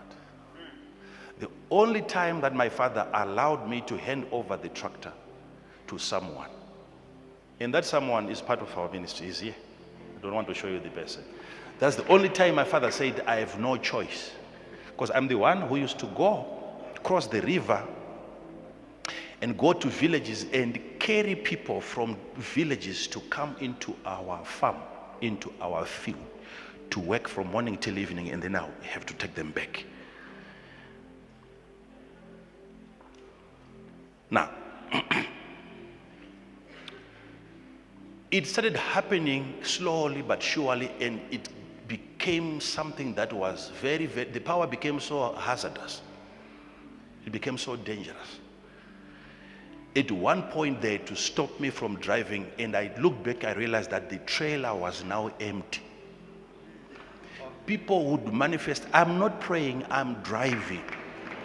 I'm not praying.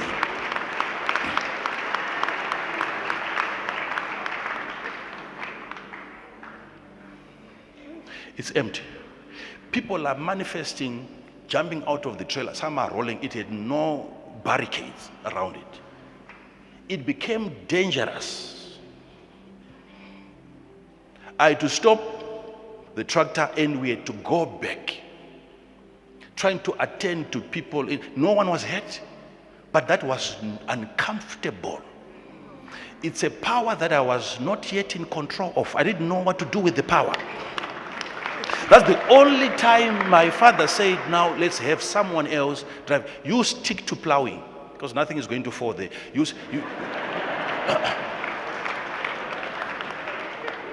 I was only carrying goods, not humans.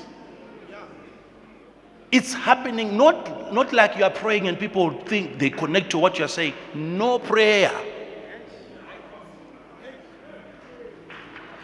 But there is a connection from the tractor into the trailer. Everyone who is in touch with what is in touch with me is in touch with my grace. And it's happening like that.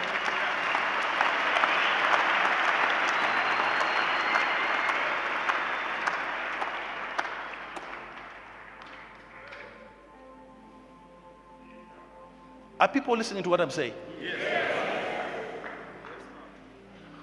I'm not that kind of a preacher who brings you false testimonies.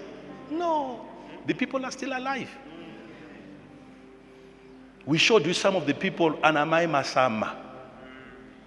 They are here, part of this church. You go to that village in Disibo, the well that the prophet is talking about, where is it? We read it in the Bible that a prophet came and he healed the bitter waters. It's in your Bible, yet it's in our village.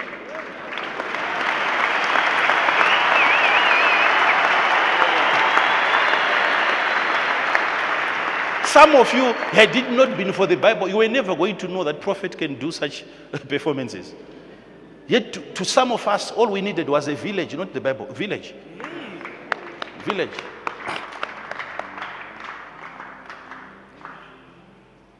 Would go out there to fetch for water. And we couldn't find. The only borehole that was available, there was a very long queue every day. I said, okay, but I hear there's a well over there and everyone knows the water there is bitter. They were only using that water to water the garden.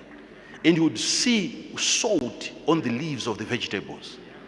You wouldn't even dare test it. That's where I went. I took my water from there. The next day when I was carrying people from the village, I passed by and then and she said, what are you using that water for? I said, drinking. I said, no, you can't drink this water. I said, we are drinking it. I said, go test it. They tested the water. The next day we came, we had to join the queue. People could not believe it. I'm talking of a well that you can visit today. Before Bible college.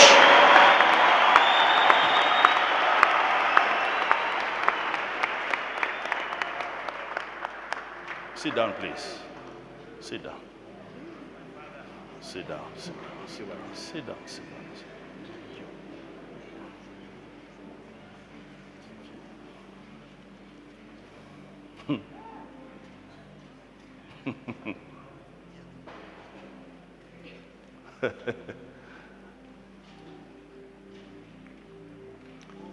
Some of us, we are not that good when it comes to carrying arguments and carrying doctrines, because we are busy carrying God.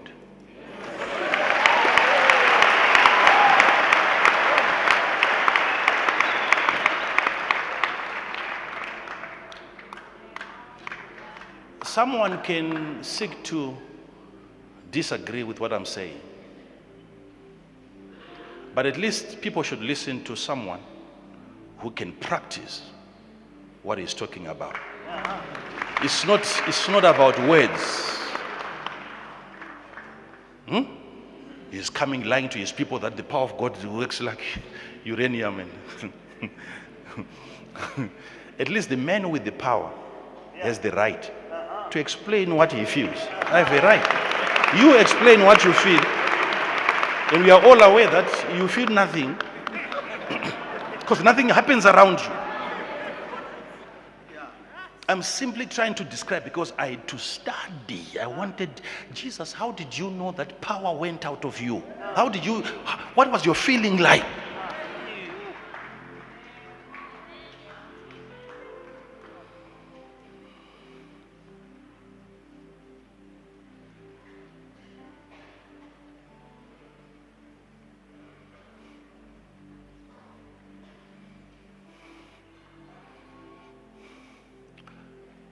Those days, you would think the power was too much. No, it was simply unregulated. It's much better now. That's what I suffer from. Not lack of power, control of it. Control.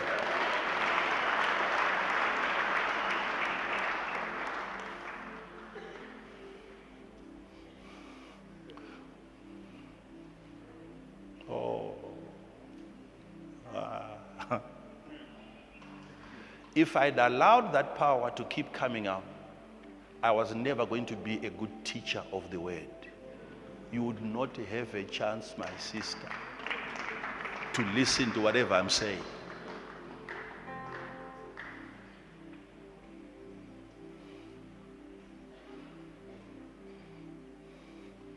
It was too much in those days.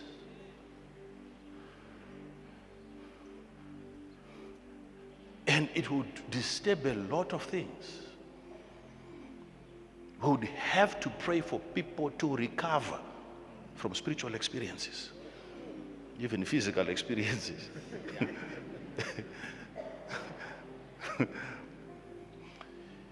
You think it has gone somewhere? Okay. That's what you think.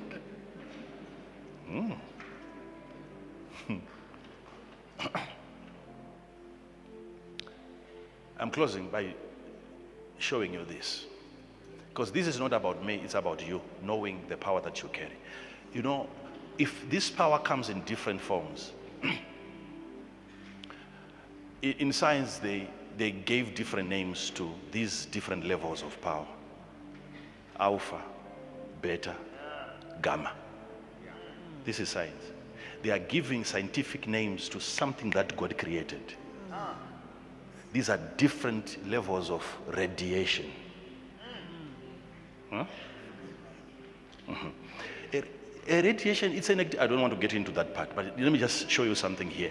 They tell you that if a radiation is alpha, it goes to a certain extent and little things can stop it. You can put it in an envelope and it cannot escape the thickness of a paper. Beta, there is alpha, there is beta. Beta goes beyond paper. You can't use paper. Maybe only aluminium can stop it. Gamma goes beyond aluminium, only lead can stop it. So in terms of your body, alpha can affect your skin. The radiation from those elements can affect your skin. Beta can affect your tissues.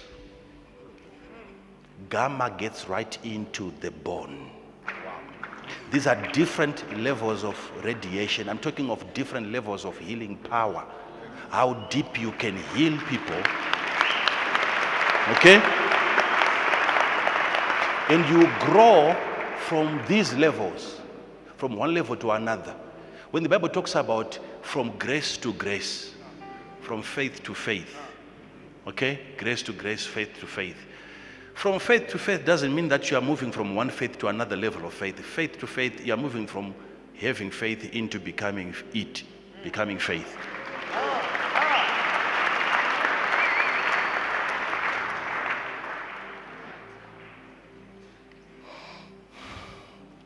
The healing power of God in you comes in different intensities.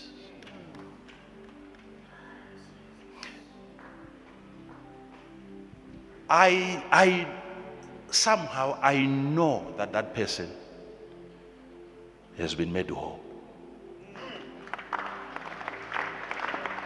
without touching him. And I tell people, he's okay now. He's still lying on the bed, and I'm telling people, he's okay now. You have a way of regulating that power, knowing how it works. This is not just for pastors. Some of you, you know it's too deep, so you feel like, I think it sounds like it's a pastor seminar. It's a believer's seminar. These signs.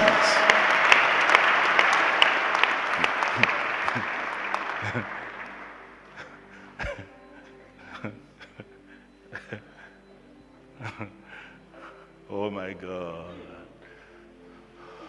Oh my God.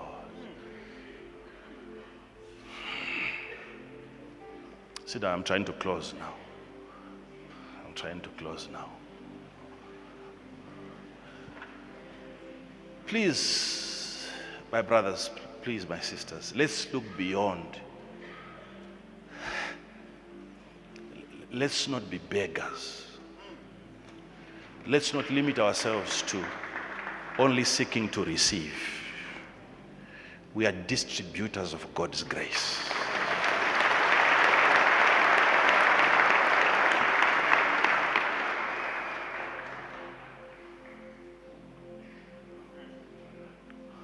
After you recover from a condition, if I'm to tell you some mysterious things that have been happening to me, I was just telling you about a neck problem that I used to have. Those days when that problem started, I noticed, because I'm very observant, I would not see a person with a collar neck and not deliver such a person. Reluctantly.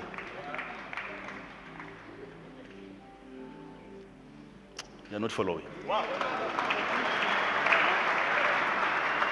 I noticed that if I'm to identify a person with an affliction that I'm having, I would not hesitate. Bone problem, I would not look twice.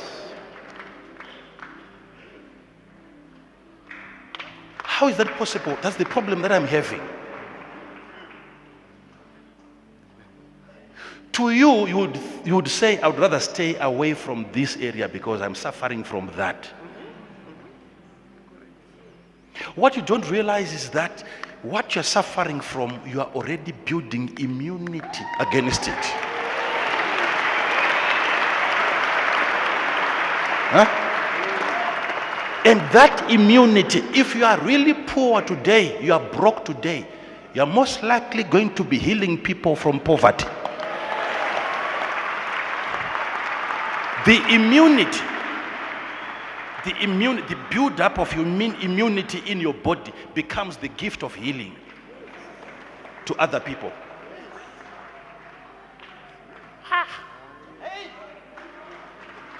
It is that immunity that you will share. You don't stop blessing people because you're not experiencing a blessing in your life. Don't stop blessing people. Don't stop encouraging people simply because you're discouraged. If you are discouraged, it means there is an immunity in your body against discouragement. Are you following this? That's why a person, a divorcee, can help you stay married. And you wonder, that person has built immunity against it.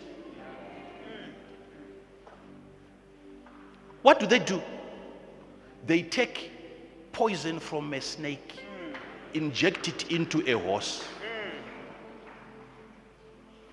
and the horse gets sick from the poison, and it starts building immunity against the poison. It is that immunity that they then harvest as medication. If you get bitten by a viper, what they will put into your body is a borrowed immunity from a horse. They take it from a horse whilst the horse is suffering.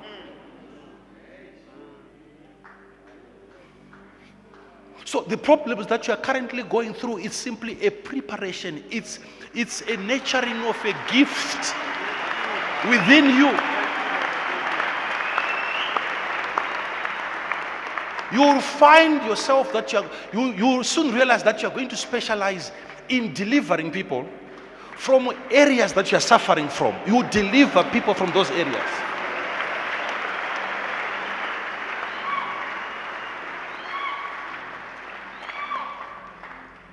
Huh?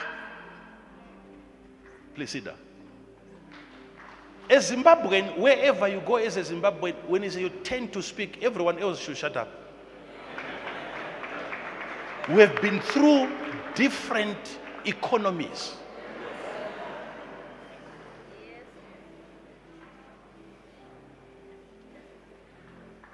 Yet we are here today.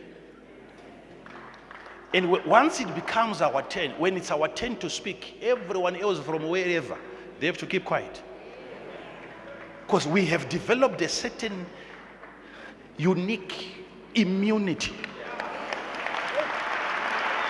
We are stronger. We are better. We don't live in communities where you have a hospital a kilometer away from. There are places like that. Everywhere you go, a kilometer from your house, there is a clinic. A kilometer from your house, there is a kilometer.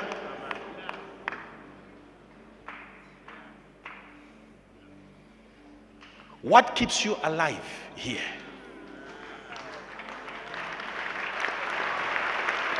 What keeps you going? God realized that you don't have that clinic outside. It had to be inside of you.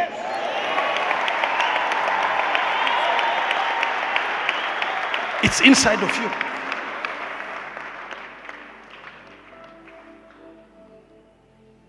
How about prophet? How do I know I have that gift to heal the sick? You are the first sick person that you healed.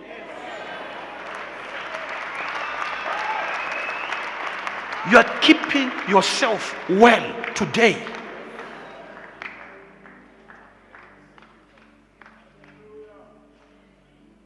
Sit down, please. Sit down.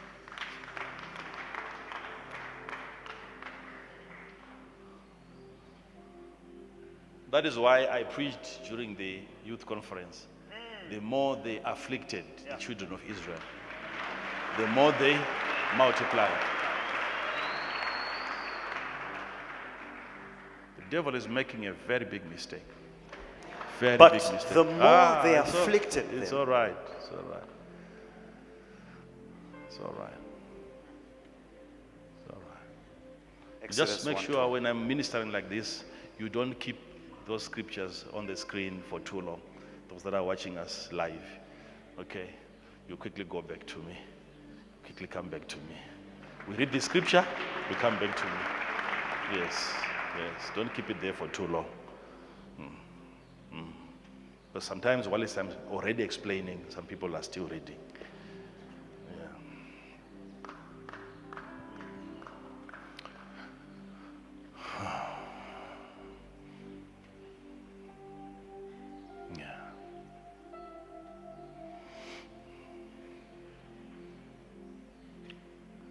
Was too young, little understanding. A certain girl got attacked, and in those days they would call those things zvishiri.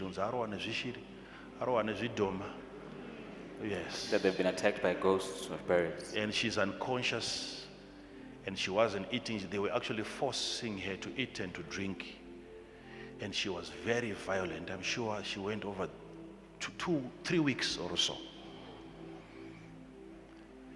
And the manifestation was very, very intense.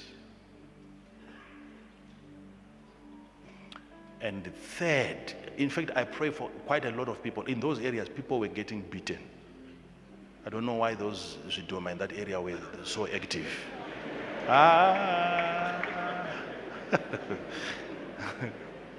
I'm not saying what they are or whether I believe in those things. I'm just saying Zidoma zairo vanhu mazuva iwayo. And you're saying that they were beating people up in those days.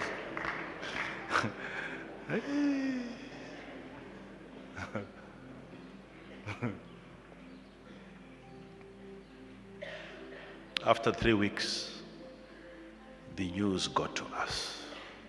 I heard the family was inviting me to go there and pray for this girl. And I also realized that before they extended the invitation to us, they had given a chance to many spiritual leaders of different churches. And I remember those days, one even came from as far as Centenary to come to our village to pray for that girl. Nothing happened.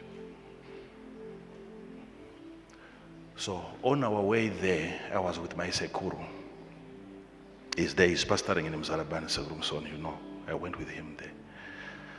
So on our way, I was interviewing these people, so what have you done so far? They were giving me a list of big Madara. Of big elders. People that were considered to be very, very spiritual in that area. And imagine some were coming from abroad. They were even importing power.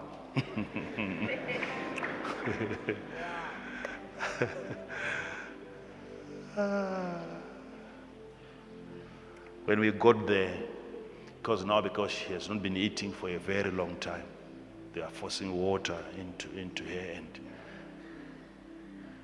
but nothing is happening. She's not coming back.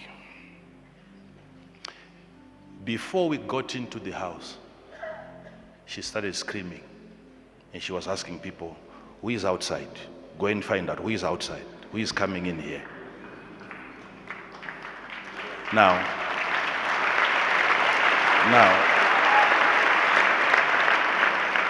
the people in the house were not even aware that some visitors had arrived.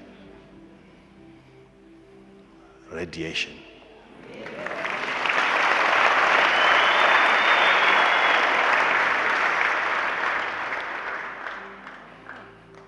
When we got in, my Sekuru was carrying his Bible. And these people thought we were going to have a service. They got used to the style, 3-week style that they were having. Went in there, she wasn't good looking. She was messing on herself.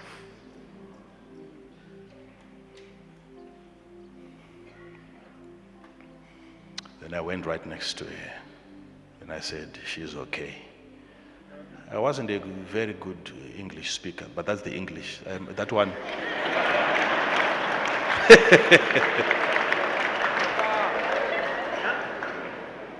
So I said, she's okay now. Then we went out. As I was walking out, I saw let's go, Sekuru. So that my uncle was still waiting there, holding on to his Bible, and said, let's go. In that moment, for the first time, she's opening her eyes and she's asking, where am I? What's happening?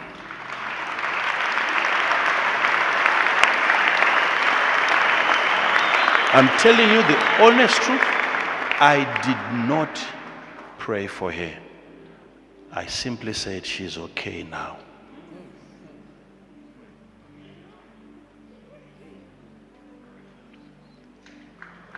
Three weeks. And I kept on doing that to several other victims. People in that case, some were for 2 weeks, some 1 week, some even a month under demonic possession. I kept on repeating the same statement because I knew that the power was present. Why did I not pray for her? Who said I didn't pray for her? I prayed for her away from her.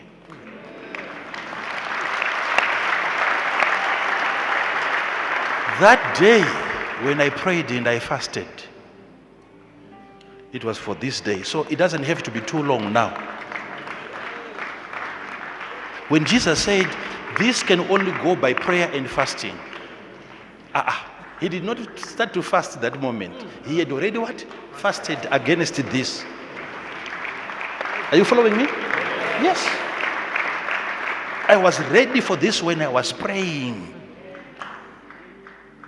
So what is left now for me to say is simply, you're okay. Why? Because we have already dealt with this.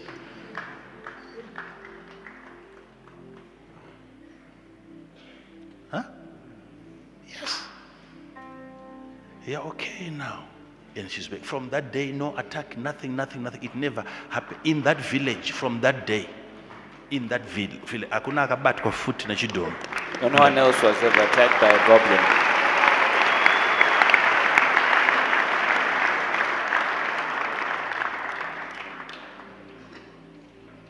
That's the problem with most people when they get used to a certain inferior style. They get addicted to that style.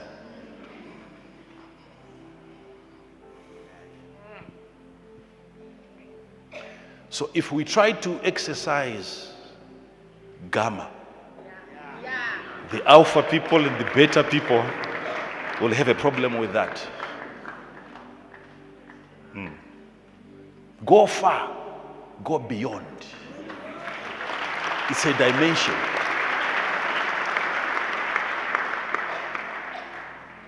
Yeah.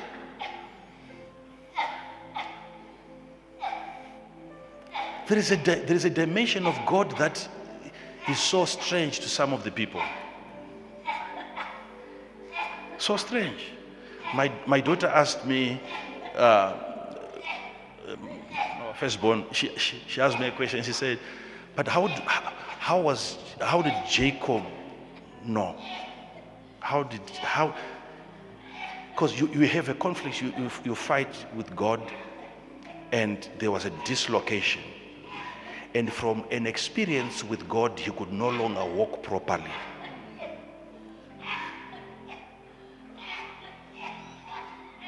And she wanted to understand, what kind of discernment do you require for you to know this was not the devil? Because it's usually the devil who puts people in that condition. He makes people sick. Are you telling me there are experiences with God that can leave you walking differently? He was not healed from that experience. He got sick coming out of an experience with God.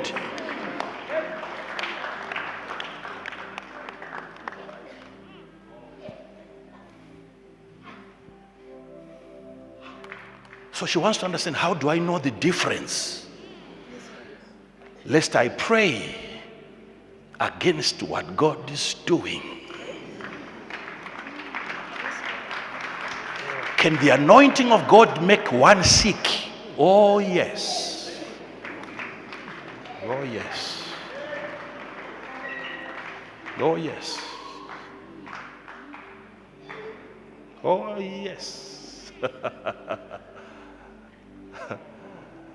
I told you, Jeremiah said it was like fire in my bones. It's a condition. It was a born condition. He was sick because of messages that kept coming from God, and he kept trying to contain them. He became sick. Paul says it's because of too many revelations that I have a thorn in my flesh.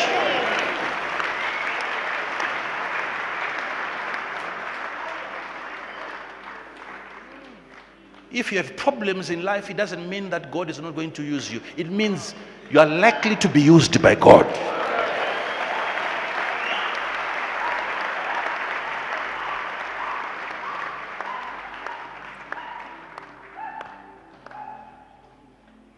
I wish I had time, I would get into the language of healing, because it's important. I really wanted to touch on that one. The language. There is a way you speak, and diseases know. Yeah.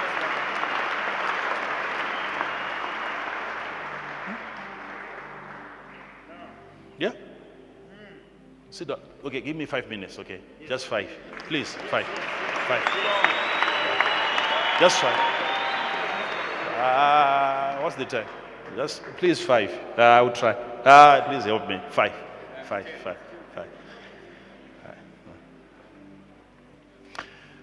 Some of you people must be very, very patient with me. Please, bear with me, please.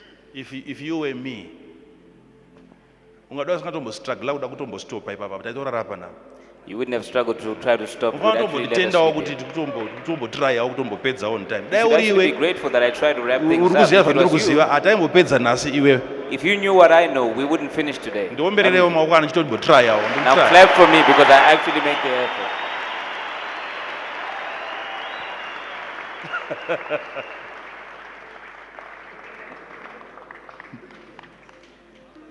And what is strange is you're not going to find out that you have nothing else to do after service. You already know. You have nothing else to do after now. Yet you want to go.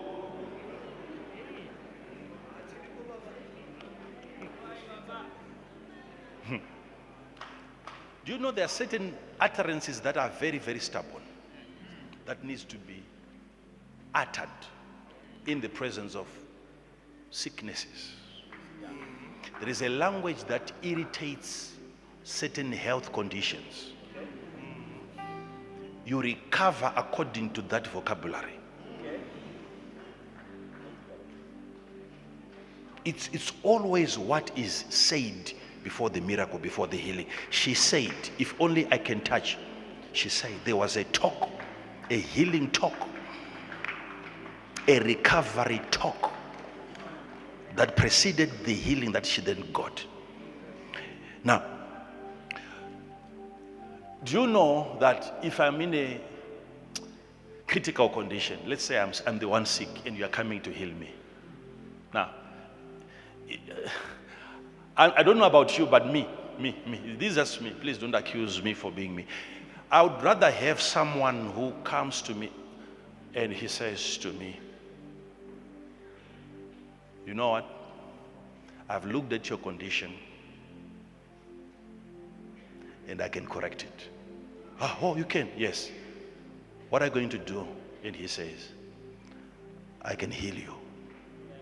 Do you know such a person will get my attention more than someone who comes to tell me that God can heal me? Why? Because he's telling me what I know already. I know God can heal me, but what I don't know is, can he use you to heal me? I wish I had time. It's just that I said 5 minutes. But, yeah. Preachers were busy telling people what God can do, and they know.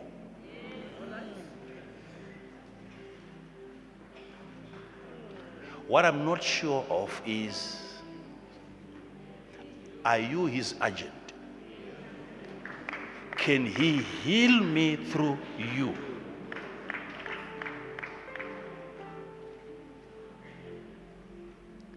And when you speak like that boldly and you say to the man, such as I have, not such as God has, such as I have. Now, it sounds arrogant, right? Now, some of you people, what you don't realize is that when you try to act humble, you are forgetting also that there is the presence of a condition, the presence of a disease that you want to deal with. Whatever you are saying in trying to dramatize humility, you are also being heard by the condition.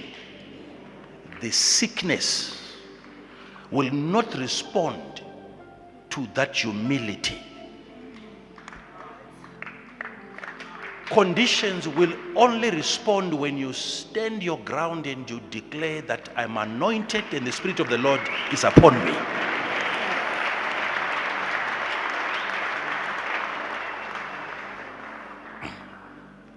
Okay? I have to be very careful now when it comes to that part of language, because some of you are going to try and start from the language part. No, you start from having, such as I have. Yeah, don't leave this place and you start telling people I can heal you. No, that's not where you start from. You start from attaining and developing the power. And once you know it's there, you have practiced it. You are so sure that the power is what? Is present. Then what follows is the language that accompanies the power. And when you speak, please, some of you don't realize, there are moments when I take my microphone away and talking to certain people, and then after that I minister. If you were to hear what I tell people, my God, oh, you wouldn't like it. It will be all over social media. It's not for public consumption, but it's for the victim. So when I talk to that person and I use a certain language, and the way that I speak, I'm not just talking to them, I'm speaking to it.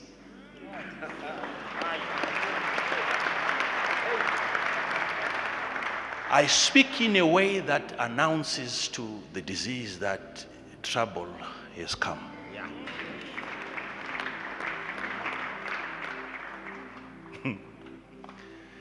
If the disease thought that God is coming,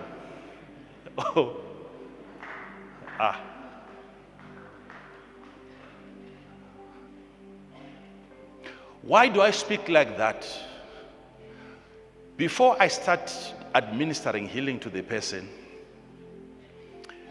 that language, you know how it works, that language, I don't know how I can explain this part. There are certain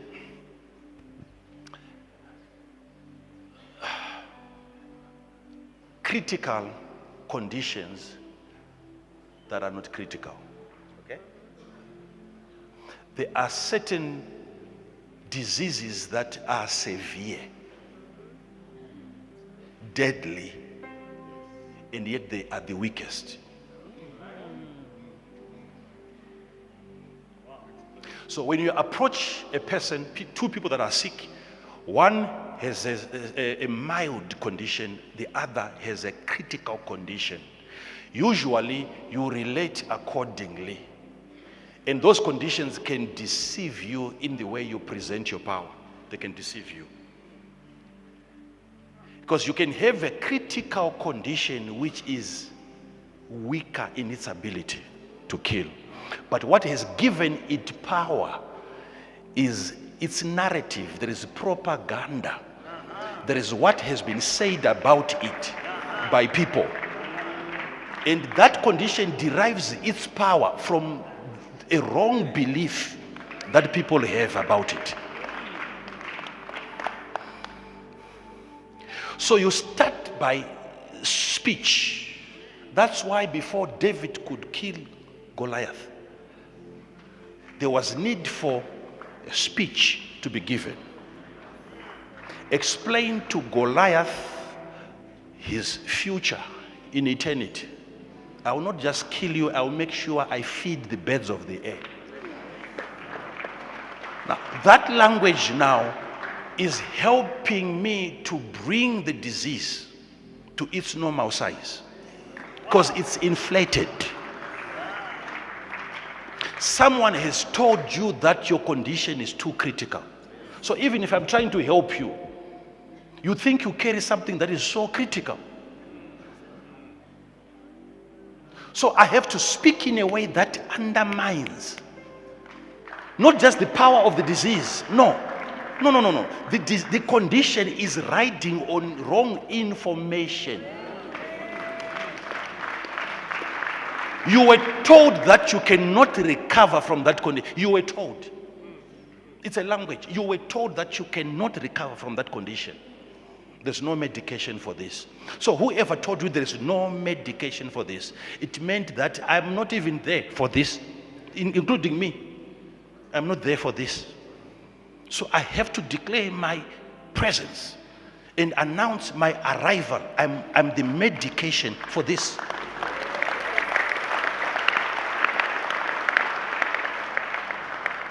So as of whether you are listening to me, I don't even care. I'm not talking to you, I'm talking to your condition.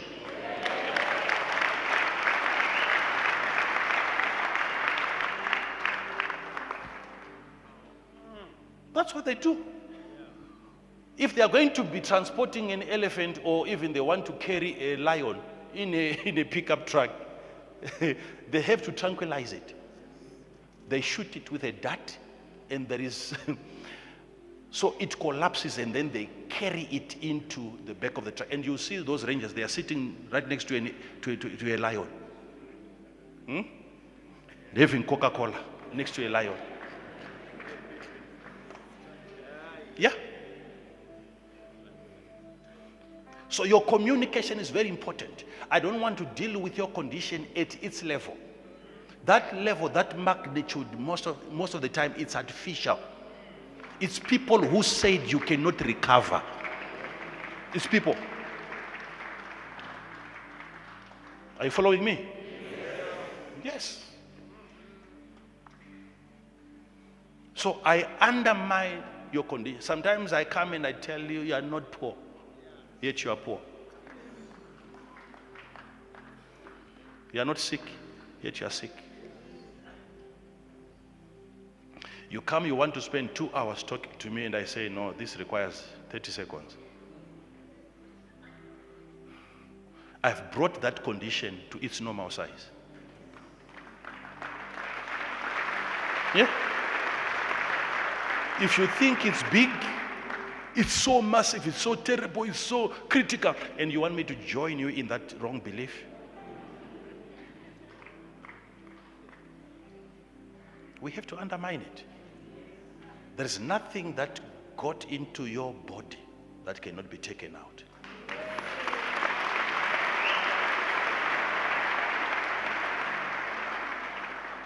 Yeah? Yes. Imagine if universities and colleges can take out ignorance.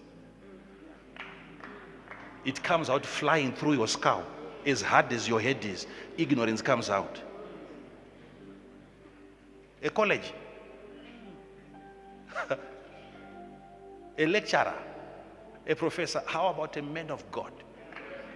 How about church?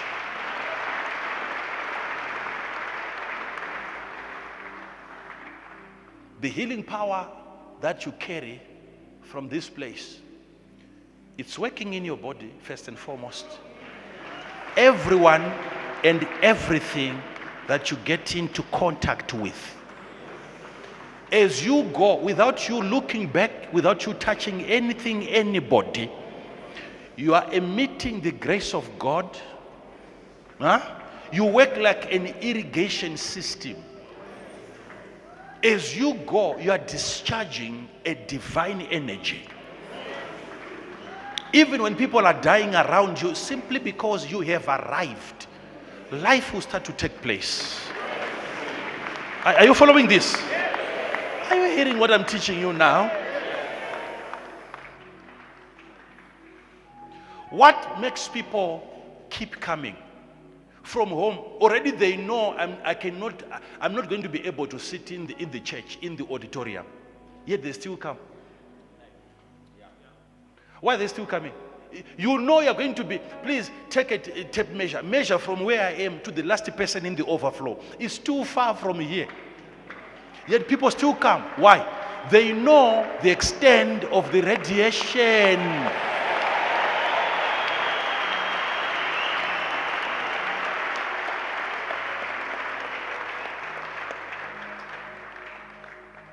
Problems are disappearing. Sicknesses are going.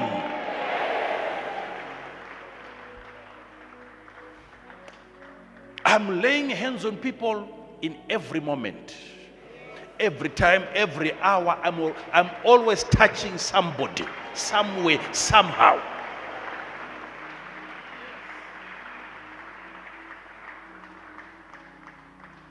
But how come I'm not recovering? How come you are not dying?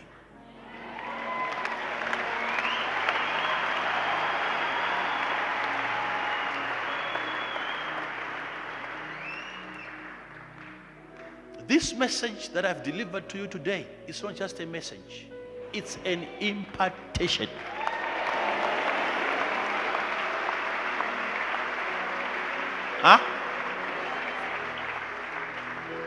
If a Hiroshima bomb would make people years later to give birth to babies that have deformities, I guarantee you today, simply because of this message,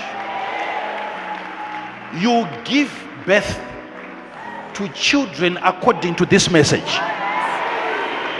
Generations after you will not suffer the same afflictions. They will know everywhere you go that this one was once exposed to a very strange doctrine. This one was once exposed. There is exposure already happening in this building.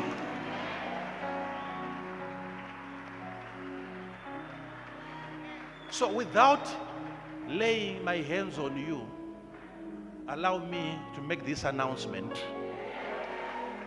that from this moment on, you are now okay.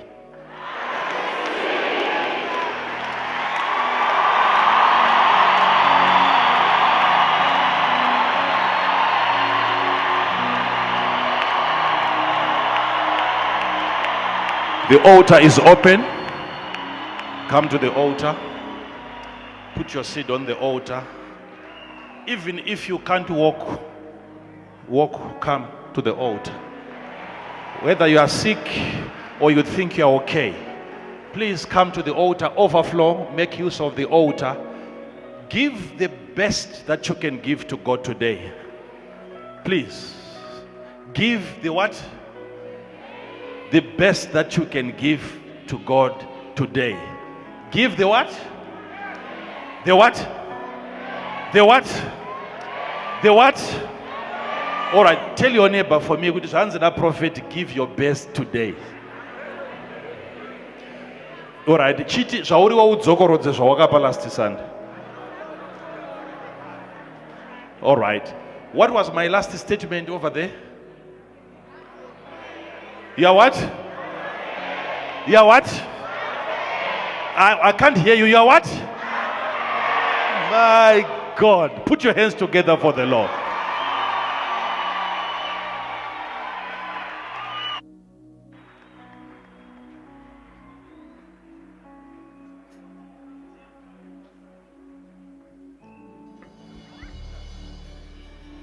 Koso babire, kosi babire, komasola rabire.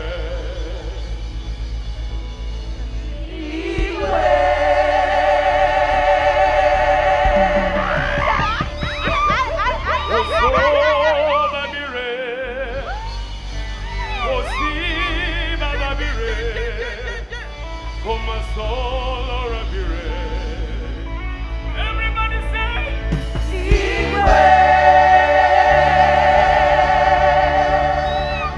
Koso babire, kosi babire, komasola rabire. Koso babire, kosi babire, komasola rabire.